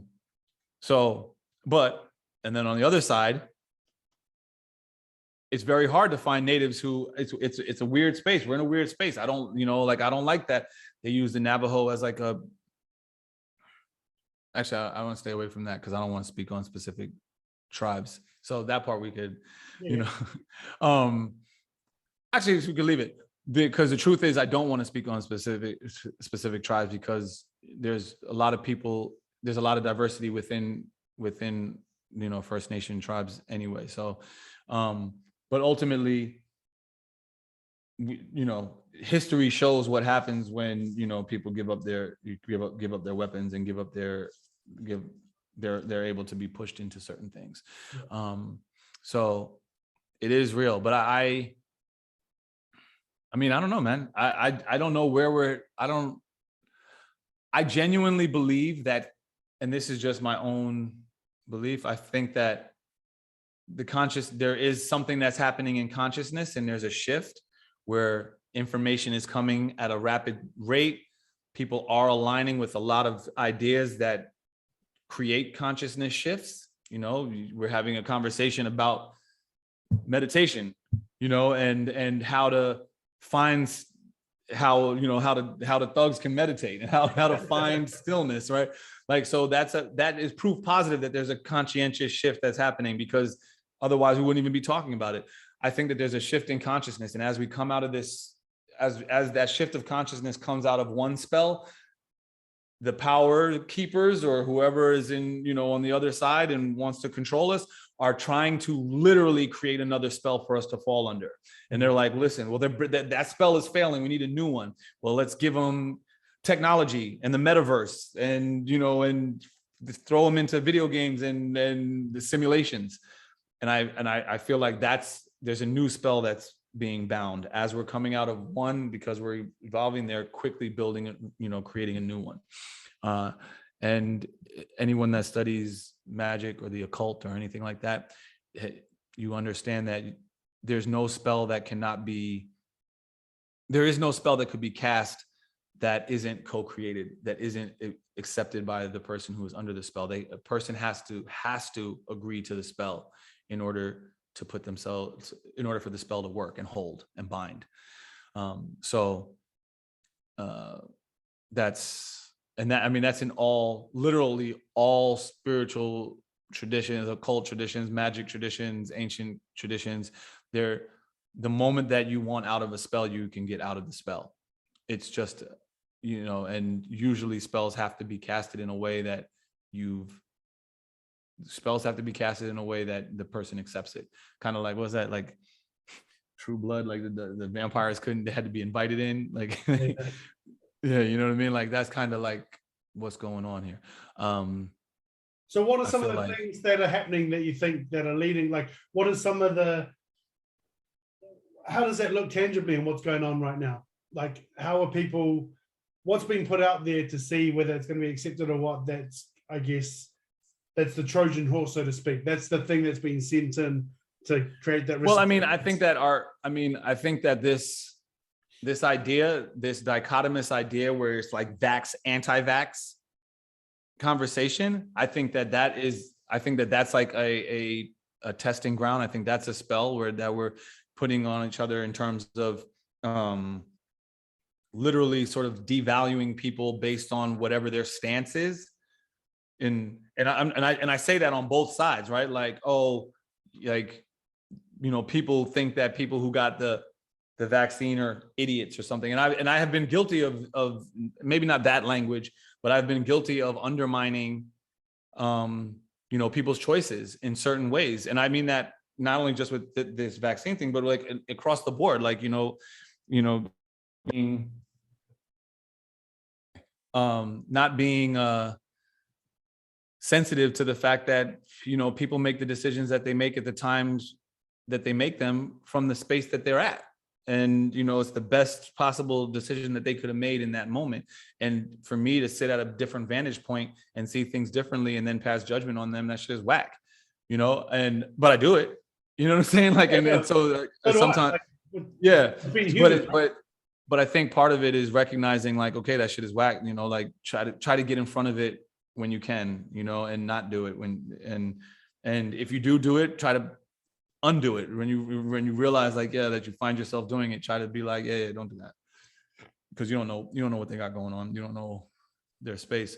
So I think that that's a spell. I think that we're casting this spell where we're not even seeing the nuances. Like, literally, we're not even allowed to have nuances in conversation. Yeah. It's like you cannot say, well, yeah, listen, I'm actually not anti-vax. Like, I'm actually, like, I could be pro-vax, but I'm definitely anti-mandate. Like, nope, can't be that. Like, there has to be, you have to be one or the other. Pick a side, and you're like, wait, what? It's that black, white, and gray stuff we talked about before too, right? Like, you're either going to be black or white. They're almost allowing no gray area to exist right now. Yeah, it's like, wait, huh? No, I'm not saying that nobody should do anything. I mean, I actually think people should do what they want, and I think that the problem is that freedom is dangerous, right? Like, and that's part of being free. Part of being free is having to accept the danger that comes along with freedom. Yeah, that's part of it, right? Because you know, when you start to get, you know, you start to let your child cross the street for the first time, and you recognize that that child is leaving this house, they're going to cross the street. That freedom that you're granting them, or the freedom that they're experiencing is to make a choice within themselves to do things that are dangerous. Like, people don't realize, like, freedom is supposed to be dangerous. That's why it's freedom. If it wasn't, that if you want a safe world, we can make a safe world, but there's going to be very little choices. There's going to be very little options. There's going to be a lot of controlled movements.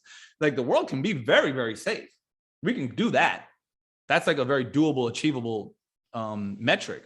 But freedom, like, in danger is inherently built into freedom. You know, so this idea that, you know, you want the world to be safe is like, at what cost? I'm not with it. And I'm definitely not with not having nuanced conversations and not being able to say things like Nicki Minaj and say, like, hey, you know, like, it's okay to question things and do some research and make your own decisions based on how you feel. Like, don't feel pressured into something to do with your body. I mean, we just had a whole Me Too movement not too many years ago about people saying, like, pressuring people into situations based on, you know, like, you and using the leverage of their job, you know, or like to get them to Weinstein. You're talking about Weinstein, right? Yeah, I mean, it's the same thing. Yeah, Weinstein, whoever. I mean, yeah, Weinstein for sure, right? This idea of like, I get what you're saying. Like, it's that, like, why is it okay for him to, like, well, sorry, we shouldn't focus too much on him, but I guess that scenario, you've got someone who's saying, you know, taking away someone else's power to put something in someone else's body. And yet here we are now kind of amongst the war for the same thing. Right. I mean, and the argument is that, you know, like, obviously, I mean, it's unfortunately, it doesn't really make much sense, because the argument is that, you know, the unvaccinated, I don't understand. It doesn't make any sense. Yeah.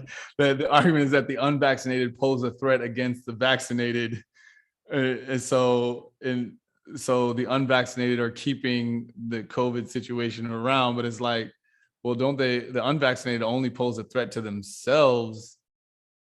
I would imagine if the vaccine works and is safe and effective, then the only people that they're posing a threat to is themselves.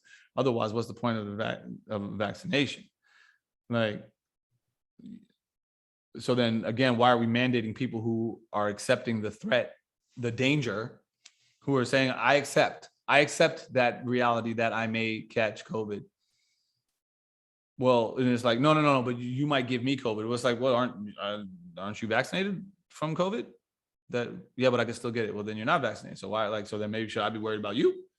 Because what kind of COVID are you giving me? And then now I accepted the other COVID. I was okay with the other COVID. Like, I don't know about what this new COVID is that can beat your vaccination. Like, let me think about this, because so I get, you know, like, it's a silly sort of like banter back and forth, but I think the more interesting one, or not interesting, but the more important one is like, how do we deem people?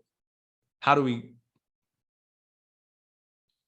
judge people, and how do we deem people based on the decisions that they make? Are we judging them, and are we deeming them less than us because of their choices? Because if that's the case, then we're in a really, really slippery slope. And what people don't realize is that, like, the precursor for slavery isn't like beating a person and owning a person and like getting them, you know, like making them do work for you. The precursor for slavery is desiring for and of a person something that they don't desire of or for themselves. It's not really that danger, like, it's not that far along. Like, the precursor for slavery is just like, I want you to do something or be something that you don't want to do or be. I'm right on the precipice of, like, I'm right there on the precipice of, like, I want you to do that, and now I'm going to make you do that. You know what I mean? Like the precursor for slavery is just the desire of me wanting you to do something that you don't want to do for yourself. That in and of itself is a dangerous, it's a step. It's a step in a direction, and it's a dangerous step in a dangerous direction. And I'm a little bit leery and worried about that. Since you bring up like slavery, and obviously there's relationships there to racism and stuff, I want to ask, because it's a conversation that's been happening amongst my circle a little bit lately, and that is the relationship between racism and classism. Do you think there is one, or is there like as one kind of the sub and the other as the primary? How do you see that relationship working when you think about it? It's interesting. Well, okay. So I think classism will predate racism in a lot of ways, because you can have classism in spaces that you can't have racism, right? Because they're, like you can all be the same people, and all of a sudden start, some version of classism will start to exist. And there is no way for you to racially separate, segregate, or denigrate. So you find something else, you know what I mean? Like, so, but classism can exist. But I think racism has been the enforcer. I think racism has been the enforcer for classism for a very long time, particularly in America, because, and I'm sure in any colonized space, that's the case. But I think racism has been the enforcer for classism, because it's like, it gives the elite, or whoever is sitting at the top of the class structure, somebody to point at as to why the people underneath you aren't where we are. You know what I'm saying? Like, it's like, okay, if I'm going to use America for example, just because it's easy for me to break that down. It's like, if there's a massive amount of poor white people in America, right? The upper class of America can point to the other races in America and be like, well, the reason that you're actually poor is because all of those people are taking your jobs, and those people are taking your welfare money, and those people are taking your tax money, and those people. So instead of them looking at like, wait, well, how are they taking our money when you literally have 99% of the wealth? What percentage of the money are they taking if you have 99% of it? Yeah. Like, even if we got rid of them, where would when did that money's not going to like magically appear from the bottom? It has to come from the top, because you guys have it all. But because because they have something tangible to point to and be like, it's not us, it's them. The race is like, they stop looking at the top, and they start looking in the bottom, or they look to the left and they look to the right, and they're like, yeah, you're right. That black person over there, or this brown person over there, or this indigenous person here. It's like, what? Nah. And I think I wrote this in one of my Instagram posts, like, the only thing that America really has ever offered white people is the comfort that at least they're not black, brown, red, yellow. Like, that's the only thing America's really only offered, like poor white people, because for the most part, poor white people don't get shit. But in their mind, they have this idea that, but at least we're not them, but we're not them. So and you're kind of like this idea of like, and I'm going to say this, people are going to be upset, but like Obama for black people is the same thing as Trump for white people. And I say that wholeheartedly. I mean it. I believe it for myself. Obama was a representation of blackness that was important to black people. So they were willing to overlook all sorts of shit that he said, that he did, that he, that implications, things that he, manifested under his reign, because he resonated something with them that was with us, that was that we needed to see visually, tangibly, and to speak to the masses of people. And he needed to be able to be Harvard. He needed to be able to be Harvard trained and speak on a high level, and be articulate and good looking and cool and smooth, and at the same time could go on the corner and be like, "What's up, bro?" And slap fives and shoot, play basketball, and rap the latest Jay-Z lyrics. And it was like, yeah, that's our guy. But that's no different really than Trump being able to be like, talk to the everyday average white person, sort of, regular, literally working class white person, and speak a working class white person's language, but also be at the top of the upper echelons financially. So it's like, wow, he's kind of one of us, but with all the trappings and gifts of the American dream. So he keeps it intact. Right? And the access. Right. So he's almost bringing us there in some way, shape, or form like that. And that's the same thing that was happening to Obama, but it was on this side. You know what I mean? Like, it was like Obama was, and it's the exact same thing. They're the exact same person as far as I'm concerned, in terms of how they speak to the emotions of the people who they were galvanizing. Wasn't about what the policies were, but what they were, what they represented, who they represented. I mean, Obama represents a class of individuals that literally most Black people can never even, aspire to in America. Yeah. Yet they will champion that. And, and I get it. Listen, I've met Obama multiple times and I could see it immediately, like I get it. I get why this guy is able to move how he moves. So to answer your question in long form, I think race is the enforcer of classism, and I think in particular spaces, and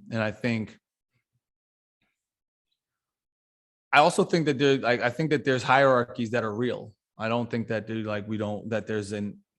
and I think when numbers get too big and there is a surplus of anything, you start to develop hierarchies of power and hierarchies of competency and dominance. I think it's really hard to be egalitarian when populations grow past a certain point. Because it's hard to know each other. I mean, this is, especially as First Nation, as First Nation individuals and indigenous individuals, there is a history that we have that we can kind of point to and look to and make note of and remember, in terms of like egalitarian and like you said, stewards of the land and keepers of the land and living off of the land. And part of that has to do with, there's a recognition of the vast variety of types of individuals that show up within tribes. So you do have, multi-spirited, two-spirited, individuals within tribes. And if you think about the rights that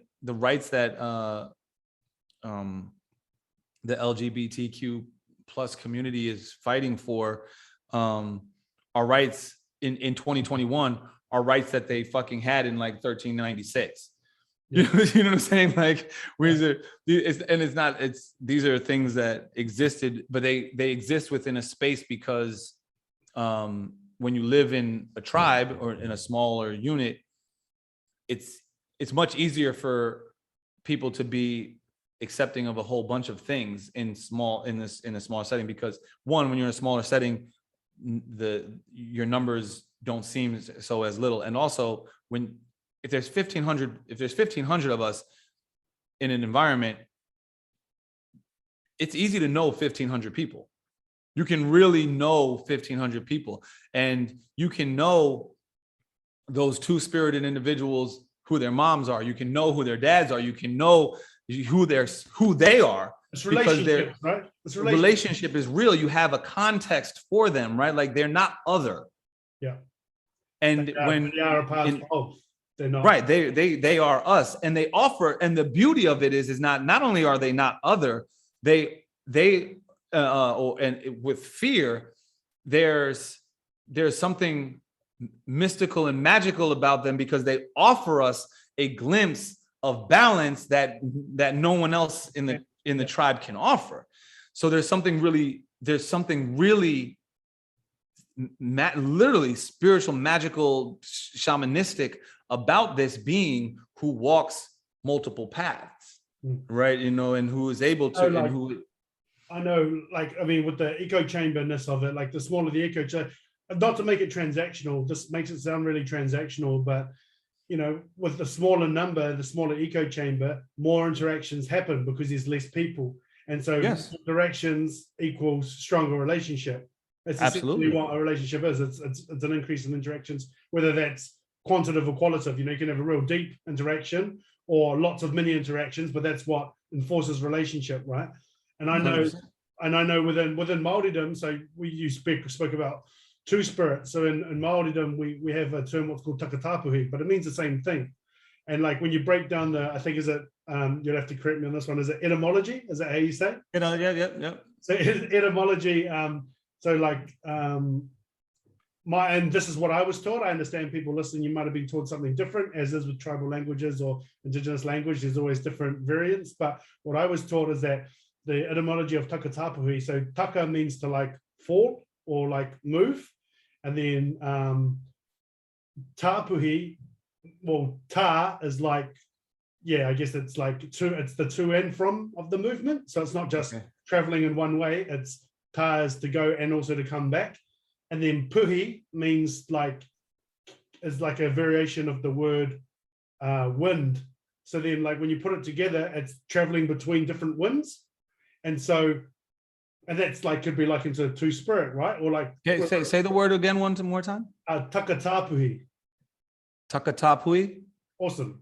So, and then essentially what I was taught is that before colonization, our takatapuhi family members, they were like a lot of, a primary role that they had was relationship counseling, because they could see things from the perspective of both feminine and masculine energies, if you want to call them that. And therefore they were able to shortcut a lot of conversations or things between couples because they could see from both angles and help provide that perspective. So yeah, like there's a lot of, you know, you've mentioned this whole, I think the year you used was like 1396, but you're just trying to say like before, you're right, there's absolutely, they were revered and seen in a massive way. And the introduction of, I mean, I don't want to blame the church, but you can argue Western constructs come in and take those things away. And then subsequently we're in a very, very different world, and those things aren't seen as gifts. They're seen as, you know, something that's shameful, hence our family are fighting for their rights in 2021. Yeah, no, I mean, and here's, I know a lot of times I get a lot of pushback because people feel like they're uncertain as my stance regarding the trans community. And I actually, I mean, first and foremost, I don't really have a stance. I genuinely believe that people have to fight and own their space, and it can never be granted. But like I said earlier, it can never be granted by another side. It has to be earned I believe in blood, sweat, and tears. You know, like it has to be. You have to bleed for the things that you want. Be willing to bleed for the things that you want, because I see what happens when we don't. I see what happens, and the space that I do operate from is that, particularly in America, and I have to preface this because I only really understand American history heavily. It's the only history that I studied enough to feel confident in understanding. Movements of oppressed peoples in the histories of America have always been co-opted by the power structure and the elite, and that which was desired of from the movement never comes about, and the people end up being in a really dangerous predicament. And I say this, and I say that to say I genuinely believe that if I'm an activist of any sort, the moment the media and the government gets behind my movement, I'm immediately questioning what's going on now. Me personally, I do not think that now I do not think that, I've gotten the media and the government on the side of the right side of history. I don't believe that. So my issue is not with, I have no issue with trans, right? I mean, I do not care what people do with themselves. As a matter of fact, I want people to be free to do whatever they want to do. Like, I want to be very, very clear about that. I am very leery of things being backed by government, big media, big corporation. I'm immediately like, whoa, guys, hey, this might not be our movement anymore. Like, we have to be mindful of whether or not this is what we actually are really talking about and working for, because there might be something, and probably something, going on behind the scenes here that they're maneuvering. A perfect example of this, so as to not just be talking shit, a perfect example of this is the civil rights movement. Martin Luther King, during the civil rights movement, really thought integration was a good idea. In his heart of hearts, he truly believed that integration was the way for white people to see Black people's humanity and people of color's humanity. He was like, if we get a chance to engage with them and they can break these color lines, they will see us for who we are wholly and what we are capable of, and how much of an asset we could be to the whole of America. Malcolm, on the other hand, his position was, let us get our shit together by ourselves, for ourselves.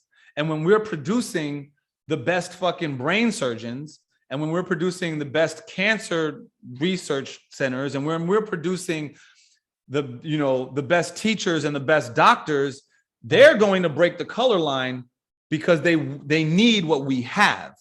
And then they'll recognize, not because we want them to see our humanity, but they have no choice but to acknowledge our greatness and humanity, because we've built ourselves up.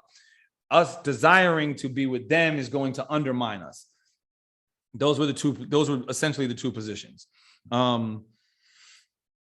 At the end of Martin Luther King's life, which no one ever talks about, never in American, they literally only show speeches from 1963, and even though he died later. At the end of Martin Luther King's life, all he talked about was the fact that he basically felt the movement was co-opted, and that he had integrated his people into a burning house, that he had made a terrible mistake. They never talk about the fact that Martin Luther King, in the end of his life, was really concerned with what he had just done and the integration, because what integration actually did was it removed the dollar circulation from the Black community. It took Black people going into white communities for what white communities had to offer. We were doing sit-ins at white diners. We wanted to spend our money at white stores. We wanted to ride white buses. We wanted to interact in the white community. But for every $1 that we were willing to spend in a white community, that was $1 that was being taken out of the Black community. Yeah. So our Black diners and our Black businesses were closing, and all that allowed for was all those white corporations and white companies and white businesses to get Black money. And now those businesses did better, and it devalued our community, literally destroyed the Black community.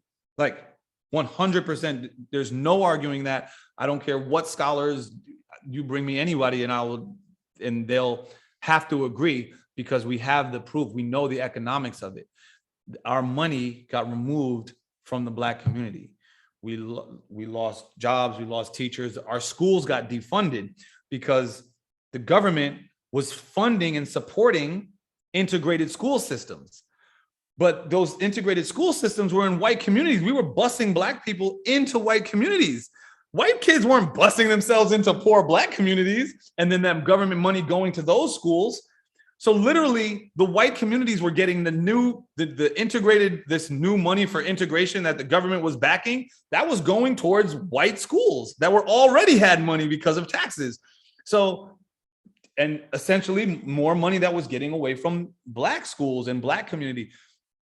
I say all of that to say, was that the PSYOP? Huh? Was that the PSYOP? That's the PSYOP. So they literally that was how you pulled the rug out from underneath it. And that's why they're black schools to this day, black communities to this day, like economically suffer, financially suffer. Black communities our dollar does not circulate within the black community. It leaves the black community and goes right. Asian dollar circulates in the Asian community. The Jewish dollar circulates within the Jewish community. Like those communities practice what's called spiderweb economics. They go out into other communities, work, offer, hire, trade, like dry cleaners, open a dry cleaners, the dry cleaners services some other community, but then they take the money from that and they bring it back to the center like a spider. So like the food is out here, the spider goes, gets this food and brings it back to the center of the web. The black communities in America do not practice spiderweb economics. No. Black communities in America, they work out here. They do all of their work on the fringe. Even if they do work within the community, they then go and spend the money outside of the community. So that dollar doesn't have a chance to circulate within the community. It doesn't make the community any richer and any more wealth within the community, because it starts making other communities more wealthy. And again, I say all of that to say that's how movements get hijacked and get manipulated. And you think you're marching for a cause, and you think that even a person as brilliant as Dr. Martin Luther King, who was in college at 15 or 14 years old and was, and a genius of a man, literally one of probably the great thinkers of America, can be tricked and manipulated and into something. Don't think that your little movement, your little Black Lives Matter movement that you and your homies put together, you're smarter than fucking Dr. Martin Luther King. If Dr. Martin Luther King could be manipulated and tricked into some shit, so can you. And that's where my position is. Be very mindful of when the system, the power structure of the system starts backing your cause, because they don't care about you. They've never cared about you. Mm-hmm. And so that's the only sort of position that I really take. And so it's not about, I'm very, very clear about the value of fucking multi-spirited people in the community, like within a community. And like you said, contextually, the more we know, like the more experiences we have, the more time that we share with people, the more we know who they are contextually, the less we're able to make these, like, project these silly fears onto them and then be violent against them. You know what I'm saying? Like, so, and that's their fear. Like, what the fuck? I'm like, we're still being killed. We're still being attacked. We're still being for the desire to wear what we want to wear, look how we want to look, speak how we want to speak, talk how we want to talk, date who we want to date. Yeah, that's batshit fucking crazy, right? 100%. Like, you should definitely, be safe to express yourself and be who you are. I think that in being safe to express yourself and be who you are, the first enemy you have to look out for is the power structure. That's who you have to look out for. The little, like, some idiot on your block who's, talking shit, that person, that is an anomalous individual. That's something that's, I know that unfortunately the reality is that when your numbers aren't, when people don't have interactions with you and your numbers aren't strong, it's like that reality is real, and that threat is real as well. But I think in terms of a movement, we have to be really, really careful about what happens when things become popular or mass publicized by, like, government, big media, big state endorsed, so to speak. Yeah. I wouldn't trust it. That's all. Well, we've danced around music a little bit here. So I want to ask, are you a hip hop fan? Yeah, I was born in it. I gotta be. Yeah. Oh, you mean you just want to ask, right? Because otherwise, if you weren't, well, then my next question wouldn't make sense.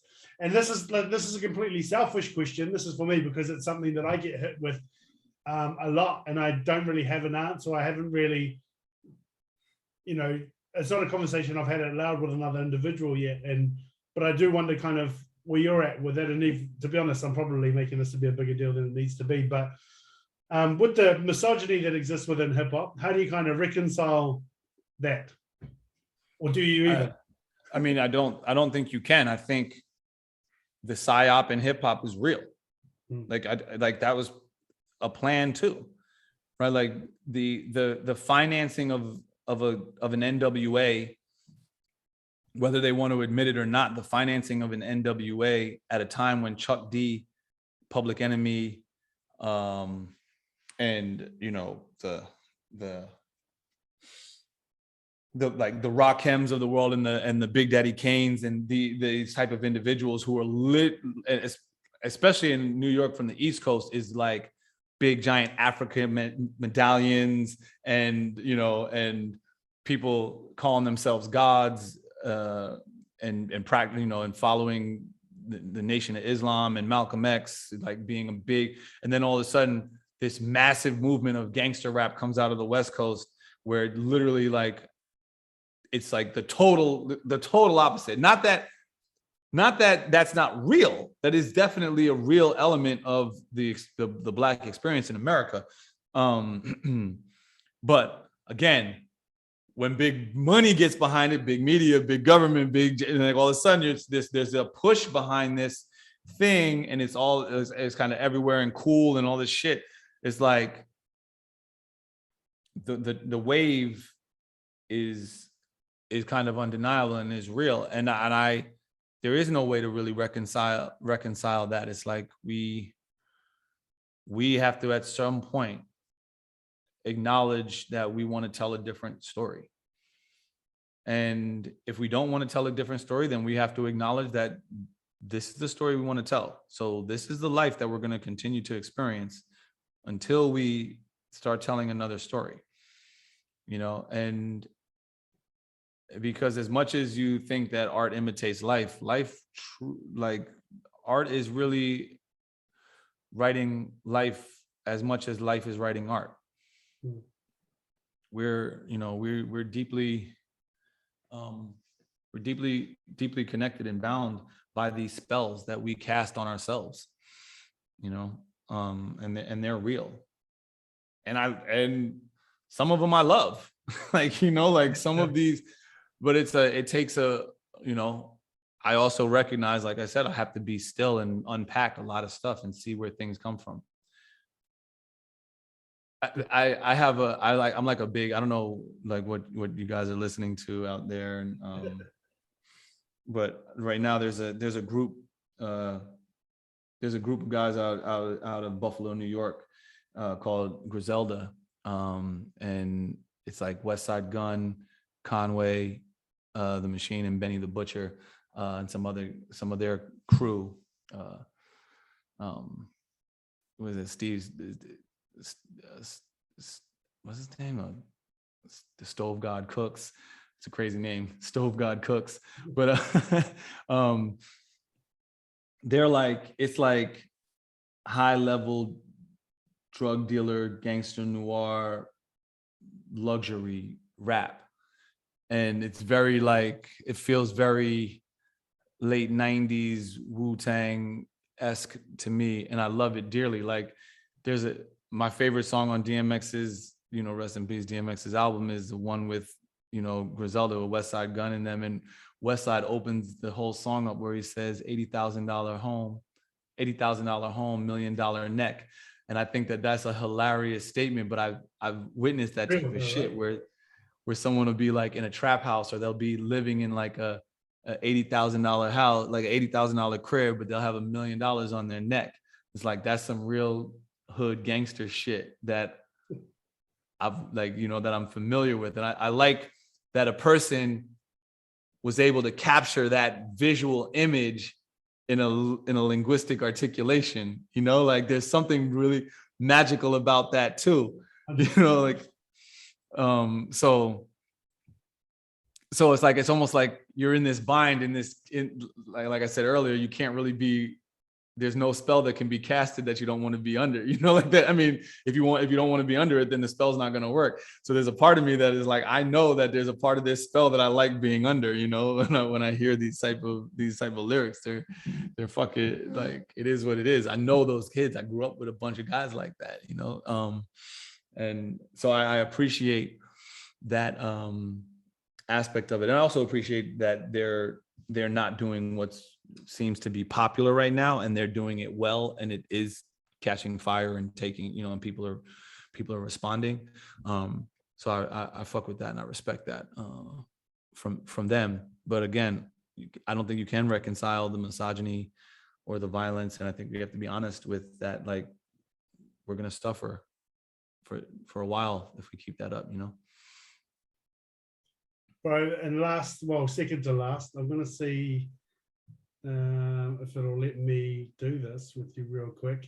This is kind of, I guess, what like started our interactions was this post that you put up that like it struck me, but I couldn't really articulate why it struck me. No, it's not letting me do it. So I'll read it to you, because then what happened was I reshared the post, and then you like messaged me because you saw the reshare, and you said, hey, if you want me to elaborate on this, I'll come on your podcast. And then that was like, to me, that was like, yeah, we're on. So I'll read it to you. I wanted to show it to you. I wanted to show it here while we're doing it, but my computer's not being cool, and it's not letting me do it, so I can't. Oh, you can't. It won't let you screen share?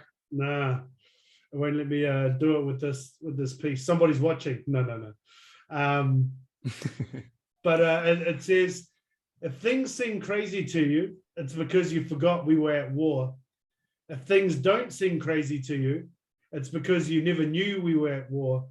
The elite have always looked at the masses as a necessary burden until you are no longer necessary. Oh, yeah. Yeah. Oh, yeah, oh man, that's real. Yeah. So I guess like debate, I mean, it's pretty self-explanatory from the first half of it, right? Like people tend to think that, because we're, 300 years removed from colonization, that somehow or another we're not under the same conflicts and same war that was waged against us when the ships first arrived.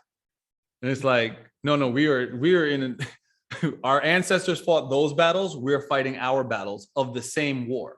It's an ongoing war that has never stopped, and just because the nature of the battle changed, or the terrain of the battle changed, or the weapons of the battle changed, doesn't mean that the war isn't still going on. Yeah. Like in especially when you're talking about the elites and the masses, because the elites haven't really changed. Like who the elites are and who they've been serving, and who the wealthy has been serving, and who and so on and so forth, and who we've been serving, have pretty much still stayed the same, right? So we're still serving. I mean, the Vatican still owns a ton of all the land. They still own a ton of all the gold and the works. The Queen and that owns probably the second most amount of land in the world, and the royal family. Obviously, the aristocrats of America, who were sort of like these what was the Baron robbers, and the Rockefellers and those individuals, the DuPonts and whatever the fuck those other, like these people they're still in power, right? These wars have never really stopped being fought. They're just different wars, and sometimes they've gone quiet. And when they go quiet, then it means that they're fighting using silent weapons. The weapons are quieter, but they're all the same. It's the same overall war. It's a war for your consciousness. It's a war for your soul. It's a war for your land ownership. and your consciousness is the main thing, because consciousness is the currency of the universe. It's, and like it binds everything together. So because money itself is never enough. I think they thought they Gaddafi, they said Gaddafi had something like $86 billion. $86 billion is supposed to stop you from, that's enough money to stop you from dying in the street. Supposedly. It should insulate you from that. But he died in the street with a stick up his ass. You know what I'm saying? And that lets you know that money ain't it. There is no real access. When you get to $500 million, you have $500 million, there's no new real access that you have that someone who has $4 billion or $5 billion or $10 billion or $100 billion in Jeff Bezos, you know, Jeff Bezos doesn't really have much more access. They only make certain planes, they only make certain yachts, they only make certain foods, they only make certain, so you're still eating at the same restaurants. So you're eating at the same restaurants, you're flying on the same planes, you're going to the same parties, you're going to, like, money isn't actually it. It's consciousness. Consciousness is the thing that's super valuable, because when you can control consciousness, then you're on a whole other level. And I have a friend, actually, I'm going to leave her unnamed for a second, but she's of one of those families, super duper wealthy. And I remember sort of like asking her, like, yo, like, what is it like? What's it like, you know, to have that type of wealth? And she was like, I don't really know. She's like, I know that I've never thought about money. Like, that's never been a thought in my mind, ever. And I was like, whoa, that's crazy. And she's like, and I think that she's like, it's probably a good thing, because it's freed me to collect people in a different way. She's like, because I only am interested in people's ideas and expressions of themselves. So because there's nobody that can really help me. She's like, so I don't need to like look at people for what they can offer me or what they can bring me. I literally only look at them in terms of, like, she's like, I'm friends with you because I think your mind is incredible. She's like, but you're not going to help me like get anything. She's like, and I'm like, yo, that's real. Like, I'm not going to help you. Like, I'm going to help you have a new thought maybe, or help you think about things differently. But you're right. I'm like I'm not going to be a fucking reference on you on anything for you. Like, you know, and I thought that was interesting, but it let me know that she understood her power and her position in the world in a way that probably other people don't think about themselves. And again, like I said in that post, like, sometimes we forget that we're at war, that we've always been at war. Like, we're only necessary to this. We as the masses are only necessary to the extent that we're useful to the elite. But the moment we're no longer useful to the elite, it's like we become a burden. And it's like, well, wait, there was a necessary burden at one point, but now it's like we already have 99% of the fucking money now. So do we need to keep figuring out how to feed them? Like, why? They're not going to figure it out themselves. Why do we have to figure out how to get food to their town? Like, the fuck? Like, why is that fall on us? I mean, it's a question that if you were in that position, I would ask. Like, yeah, why does that have to fall on us? You can justify it when you need them to buy your food. Like, if you're Purdue or some, you know, I don't know what food you guys have over there, but like, if you're one of these companies that needs the masses to buy, you know, to keep buying your food. So it's like, yeah, well, we'll deliver it to you. We'll figure out transportation. Don't worry about it. We'll get it to you. But it's like, well, now we have 99% of all the money. Do we actually need them to keep buying our food? Do we need them to keep doing this stuff? We already have it all. So do we need them? To what extent do we need them? I bet you that's the conversation that's being had right now. Like, all right, well, if we have 99% of the money, do we need them to keep having like multiple babies all the time? Can we like limit it to like a season? Like, they can have babies on these, you know, like that. You reckon that's a conversation happening somewhere right now? I mean, the reason why I think like this is because I actually think like this. Like if I were if someone put me in control of 375 million people, this is how I would be thinking. It's just, I know that about myself. I would be thinking like, wait a minute. I have to worry about 375 people. Well, we need to have less than 375 people. You ever try to be like, I don't know, you have kids? No, I don't. No. Okay, I don't have kids either. But I know what it's like to try to be the boss of a bunch of kids. Oh, yeah, me too. You're like, wait, what? Let that number of kids grow to to a crazy number and see how draconian the laws have to get. You'll be like, wait. First of all, one, I don't need to have all these kids. Like, can we split the classrooms up? I need to be like, the classroom needs to be split up. There's too many kids. Secondly, like, how am I going to trick these kids into like chilling out? Or like, what am I going to get them to do? That shit happens, right? Like, I mean, I'm an uncle, bro. Like, I'm an uncle, and I know I definitely, like you say the word trick, I definitely do that shit. So, all right, how am I going to get the younger one to listen to me or to the older one? And you start working out all that shit for sure. So, and you start you start delegating people in positions of power. Like, okay, hey, I got to go downstairs. So-and-so's in charge. And then you watch and see so-and-so start abusing their power. And you're like, whoa. Okay, see, now so-and-so's not in charge. But when you start realizing that, you're like, actually, I'm in charge and I'm doing the same shit that the elite would do. Like, I get it. Like, that's why I'm not anti-elite. My real issue is that I'm not one of them. Like, they didn't call me first. You guys are supposed to call me and consult me, because I think that I would do a better job of taking the most amount of people into consideration. And I definitely would hook up my indigenous people, because y'all suffered enough. I gotta help y'all. I gotta help my folks. But I definitely understand how it can get like that. Yeah. You know, like you're like how power can get abused very quickly. So I don't know. That's going to be a thought with me for a little while now.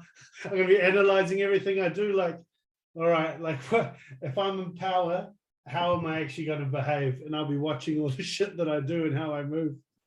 I mean, that's one of jiu-jitsu has really helped me understand a lot of things, right? In terms of like pressure, control, what happens when you're in a position of power, how you maintain power. We call it top position or side control or whatever. Like if you're occupying a position of power, it's very difficult to get into a position of power, and it's really difficult to maintain it. Mm. And I understand what happens, and I understand what happens when you're not in a position of power. You're at the mercy of the person that is in the position of power. So I also get why certain people would try to get to a position of power. I have this in my heart of hearts. I genuinely believe that the sheer scarcity of white people on the planet is why collectively they chase power. Because if they aren't in a position of power, they will be absorbed into the massive number of people of color, and they will cease to exist very quickly. And so I think just sheerly on a blood volume level, I think that there's an intrinsic scarcity fear internally that happened at some point in time that was like, we need to occupy a space of power. And I don't know if it was a reaction to the Moors running Western Europe for a very long time. I mean, I don't know. My point, but I mean, this is a fucking made up belief system in my head. Like it's just something that I'm thinking out loud. But I think that that's also why we're not tripping so much. Because it's like, we know how much blood volume we have. We know how big of our world family is. So it's like, I ain't worried about no power. Blood quantum ain't really a thing to a lot of, like, you are or you aren't, right? Yeah. This cultures like blood quantum. We don't talk like, hey man, what percentage indigenous? No. I mean, but I mean actual like spirit blood volume in terms of like people of color. There's just like a lot of blood volume. Like as a biomass, you know, like if it was not even like culturally, just like biomass. People of color, there's a lot of biomass. There's a lot of yellow biomass. There's a lot of brown biomass. There's a lot of black biomass. There's a lot of, but there actually is not a lot of white biomass. So from a scarcity principle, like if you're operating from a place of where you're recognizing that like, yo, culture matters and cultures matter, then you can start to think why like white nationalism kind of matters and makes sense, because it's like, there's not enough of us in terms of whiteness. There's not enough of us for it to not matter, for us to not put it first, because if we don't, we're going to get swallowed up. Yeah. So when I was younger, I used to spend a lot of time like on the internet forums and shit. And I loved, like, I read a bunch of like Malcolm and I just loved like all this history and like indigenous history and black history. And, but then I started spending time on like these forums where it was like race forums. And then I would go to like the white supremacy forums and the white nationalist forums. And it was really interesting because in the white supremacy forums, I thought that they were like dumb. I was like, these people are stupid. Like actually like stupid people. But in the white nationalist forums, I didn't feel like that. In the white nationalist forums, I actually found myself agreeing with a lot of the shit that they were saying, because what they were operating from was a scarcity principle. They were like, listen, if we do not celebrate and protect and guard our fucking culture, we will be eradicated and lose this nation, because our children are already listening to their music. They're already trying to look like them. They want to dance like them. They want to move like, and I'm like watching it. I'll never forget this shit. I was in fucking 10th grade on a white nationalist column, and I was like, yo, they're right. It was a fucking weird, yo. It was weird. I was like, yo, they're actually right. I'm like I'm agreeing with what they're saying. Like if I'm going to say that culture matters and race matters, then I have to like look at what they're saying and be like, yo, they're right. Who's going to lose their culture first? It ain't going to be us, not you, not me, not in this world. Yeah. Well, there's already a conversation happening amongst like, I mean, at least in my circles, you know, I'll be the only brown dude in the room. And they're already talking about how, as white people, they don't feel like they have any culture. They've just gone out in the world and conquered and taken cultures from other places, but themselves, they don't have any.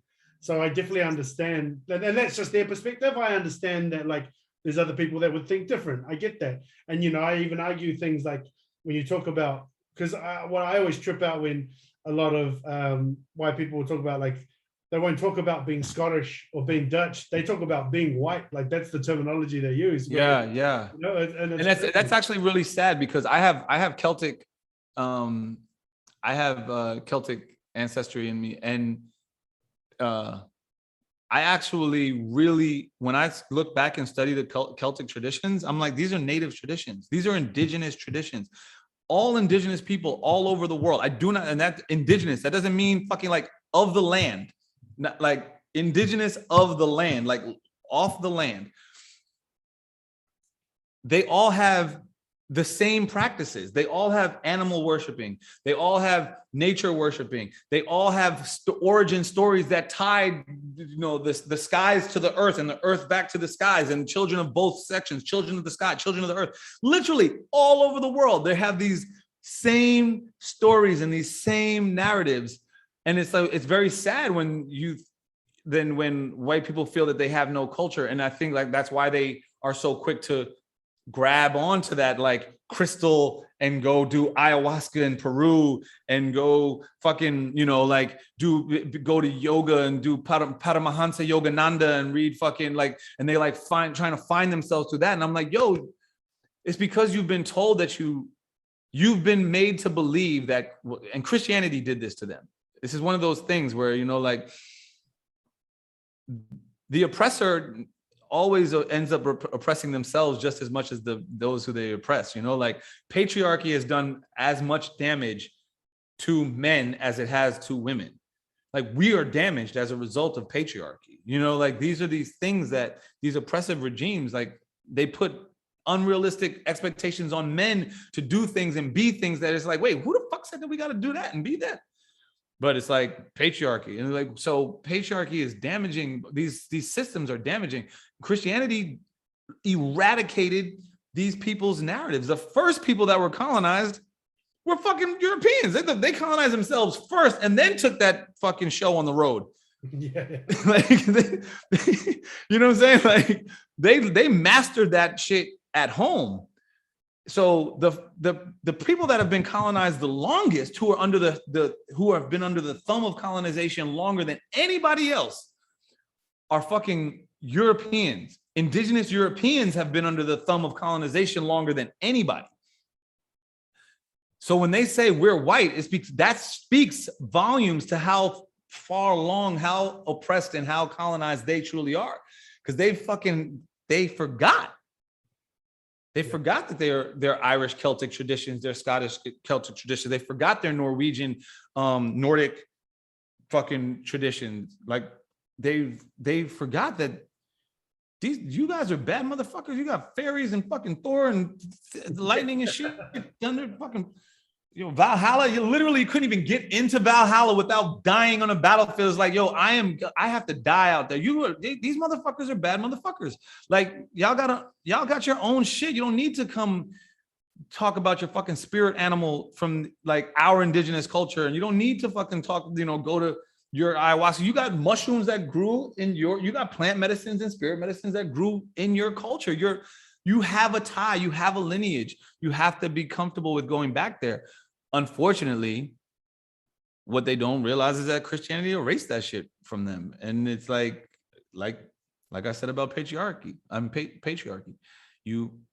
It oppresses men just as much as it oppresses us, and colonization oppressed white people just as much as it oppresses fucking us, like, so they feel lost. Yeah. And you're right, man. It's sad. Like, I when these conversations started happening, I was just like, fuck, I never knew you felt like that. Like, to feel like you've got no sense of culture and you don't belong anywhere.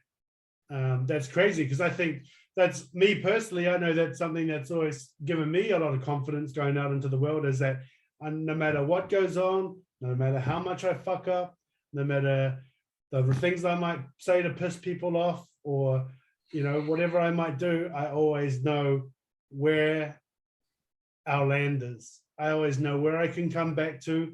That is like my father's land, my grandfather's land, my grandfather's grandfather, where our canoes, where our waka turned up and landed in New Zealand.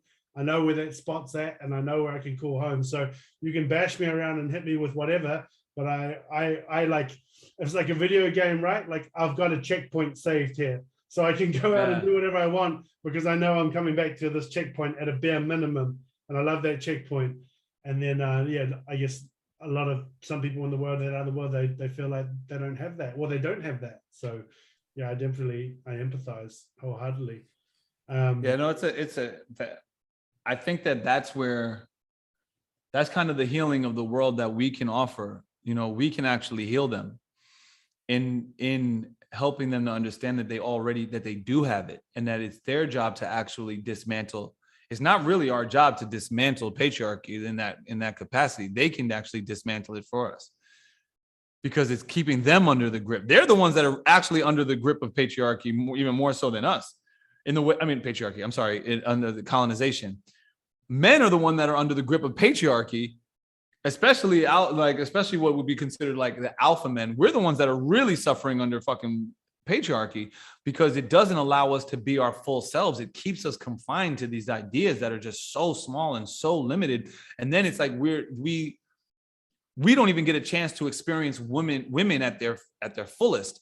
So it's like, so we're actually losing. We're losing our opportunity to connect to our higher self and our higher and through women. And white people are losing their opportunity to connect to their higher selves, because they're under the thumb of fucking colonization just as much as we are. At least we can look at each other and recognize it. Like, we know what it is. We can see it. They can't even see it. And they're literally, like you said, they're literally saying, we're lost. We don't even know who we are. Like, we're just white. White, blank, white, nothing. That's like what is, like, you know, like, that's not okay, man. Like, no, you're not. You have a deep, rich history, and yeah, some fucked up shit happened, and you probably did some fucked up shit along the way, but that's because you were hurt, like, and you were traumatized, and you did something, like, because you were colonized. They were like, you didn't. Nobody wants to get like, you thought that there was an opportunity on that fucking boat. When they put you on that boat and put that gun in your hand, you thought there was an opportunity on the other side that was better than the one that you just came from. But the reason why it was the one that you just came from wasn't good was because of colonization. You were the first victim of colonization. You know, so they got to get back. They have to, maybe we help them find their way back through conversations like these, where we're the ones that help them recognize that, no, you have a culture. Like, maybe we stop denigrating them to cultureless. You know, if they refine their culture, maybe that's all that needs to happen, so that they can remember, like, oh shit, what? We're Native too. And that is like the bing, like, no, don't treat them, that's our brother. Don't treat them like that. You know, like, and then we don't have to do all this. Right now, they don't see us as brothers and sisters yet, because they don't know that, they just don't know. They don't belong. They got hard. They were far from home. Last question, brother. I'll ask you. Man, we've had a massive conversation today. But last question I'll ask you, just because I ask every guest that comes on to answer this. And bearing in mind, you're not a mental health professional or anything like that, but there's someone listening right now who's going through, a valley instead of a peak. They're at a low point. They don't know where to turn to. They're kind of feeling like they're at their wits' end. What invitation or offering would you offer to this person in this space to help them navigate that time right now?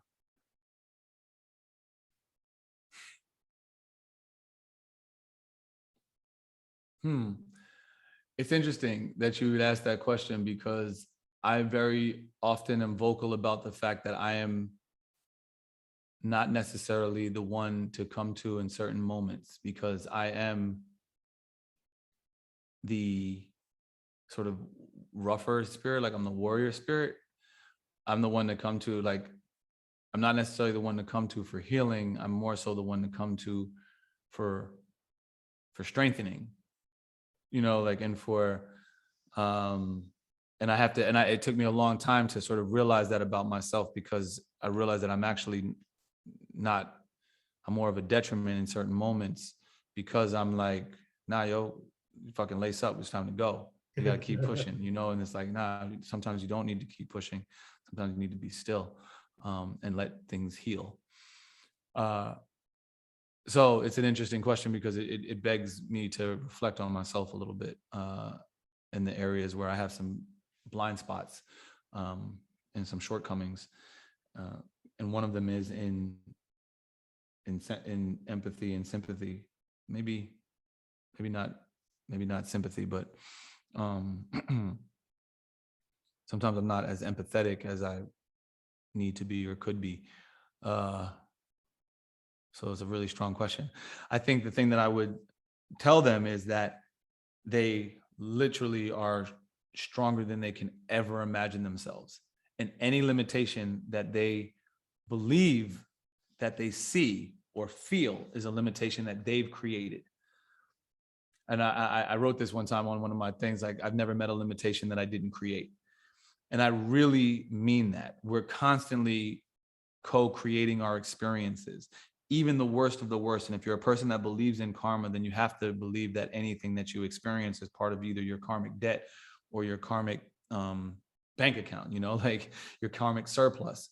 So it's sometimes, even when we, you know, think people to be karmically free, like a baby, it's like, well, not necessarily if you believe in karma that lasts through lifetimes.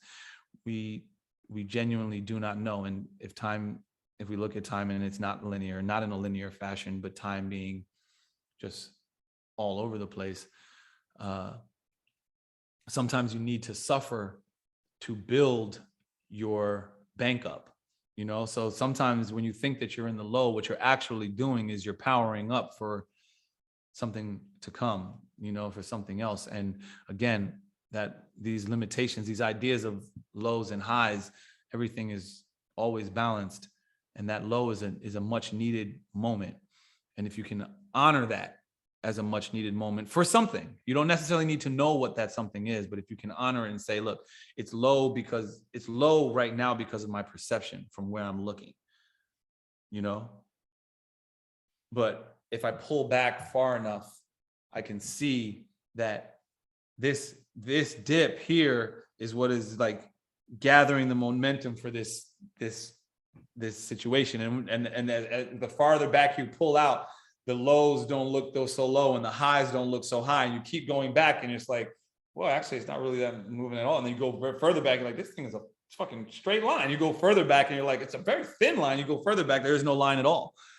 You know, it's like this idea, like for perception, for us to understand something, we really need the perfect amount of time and space, right? I can describe my hand at this distance. I can tell you what it looks like. You know, you can describe my hand at this distance. You can describe it at this distance. It might be a little different. Oh, he's got a callus. He got a hole in his hand, right? But it's very hard to describe my hand from here. You know, you need time and space at a certain point to describe it as a certain thing, right? And it's like sometimes something's just too in our face for us to describe it and see what it is. So I don't know. I guess that's what I would try to say. But I would do my best to try to be sensitive because that's something that I'm not very good at. I'm working on it. Awesome, my brother. That's great perspective, and I love that look. Once again, something you're going to leave me thinking about. I was excited to have our conversation because from the bits and pieces that I had seen online and just the time that I know that you and Jordan had shared together, I knew I was going to learn something.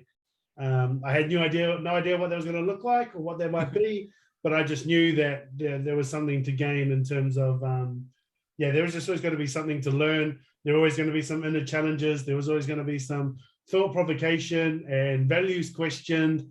I knew all that stuff was going to come up, and it's been every bit of that. And I look forward to my next few weeks or months or longer, or a lifetime maybe of unpacking the same, man. I have so much to learn from you and your family and your tribe and your people, because it's something that my tribe is missing, my family is missing, and I do actively miss, and I could feel it. As soon as I landed, I could feel it. Like, I mean, literally, as soon as I just seeing the visual.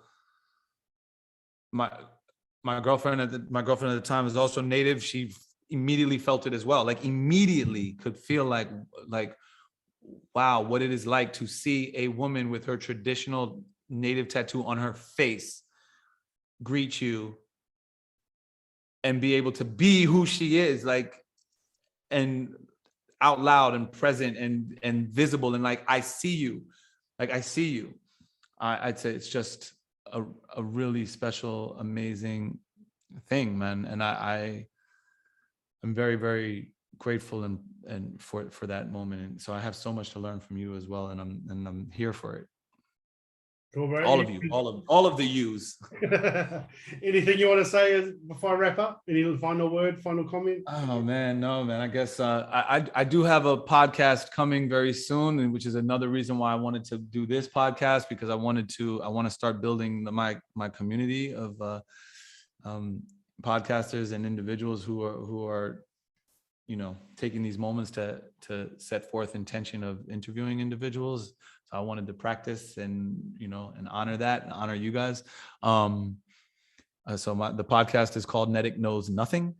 And it's basically me just exploring, hopefully, ideas and from individuals who are just more versed in those areas than I am. And hopefully I learn a lot. I mean, really, that's the basis. I just want to learn. And along that journey, I get to share learning with others. So yeah, that's what I got going on. And follow me on Instagram or don't. I totally respect it. I get it.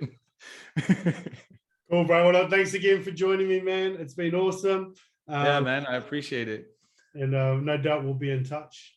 Yeah, definitely, man. Hit me up. Let's keep the lines of communication totally open, man, and just stay in tune.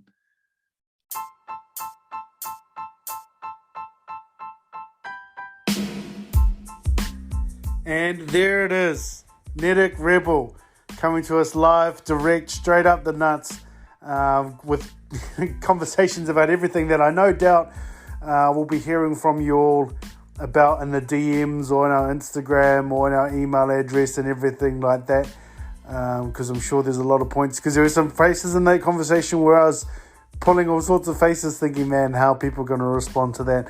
You can check us out on YouTube as well if you want to view the conversation live. Our corridor that we had over Zoom. As always, whether you're listening on Spotify, on YouTube, or on Apple, Overcast, Google Podcasts, wherever it may be, please make sure you do leave a review. Even if you think it's terrible, I can't get things done if I don't know how you're thinking or how you're feeling about it. So make sure you let us know. And I'll see you back here again very, very soon, right here with BestSiiide. Kia ora.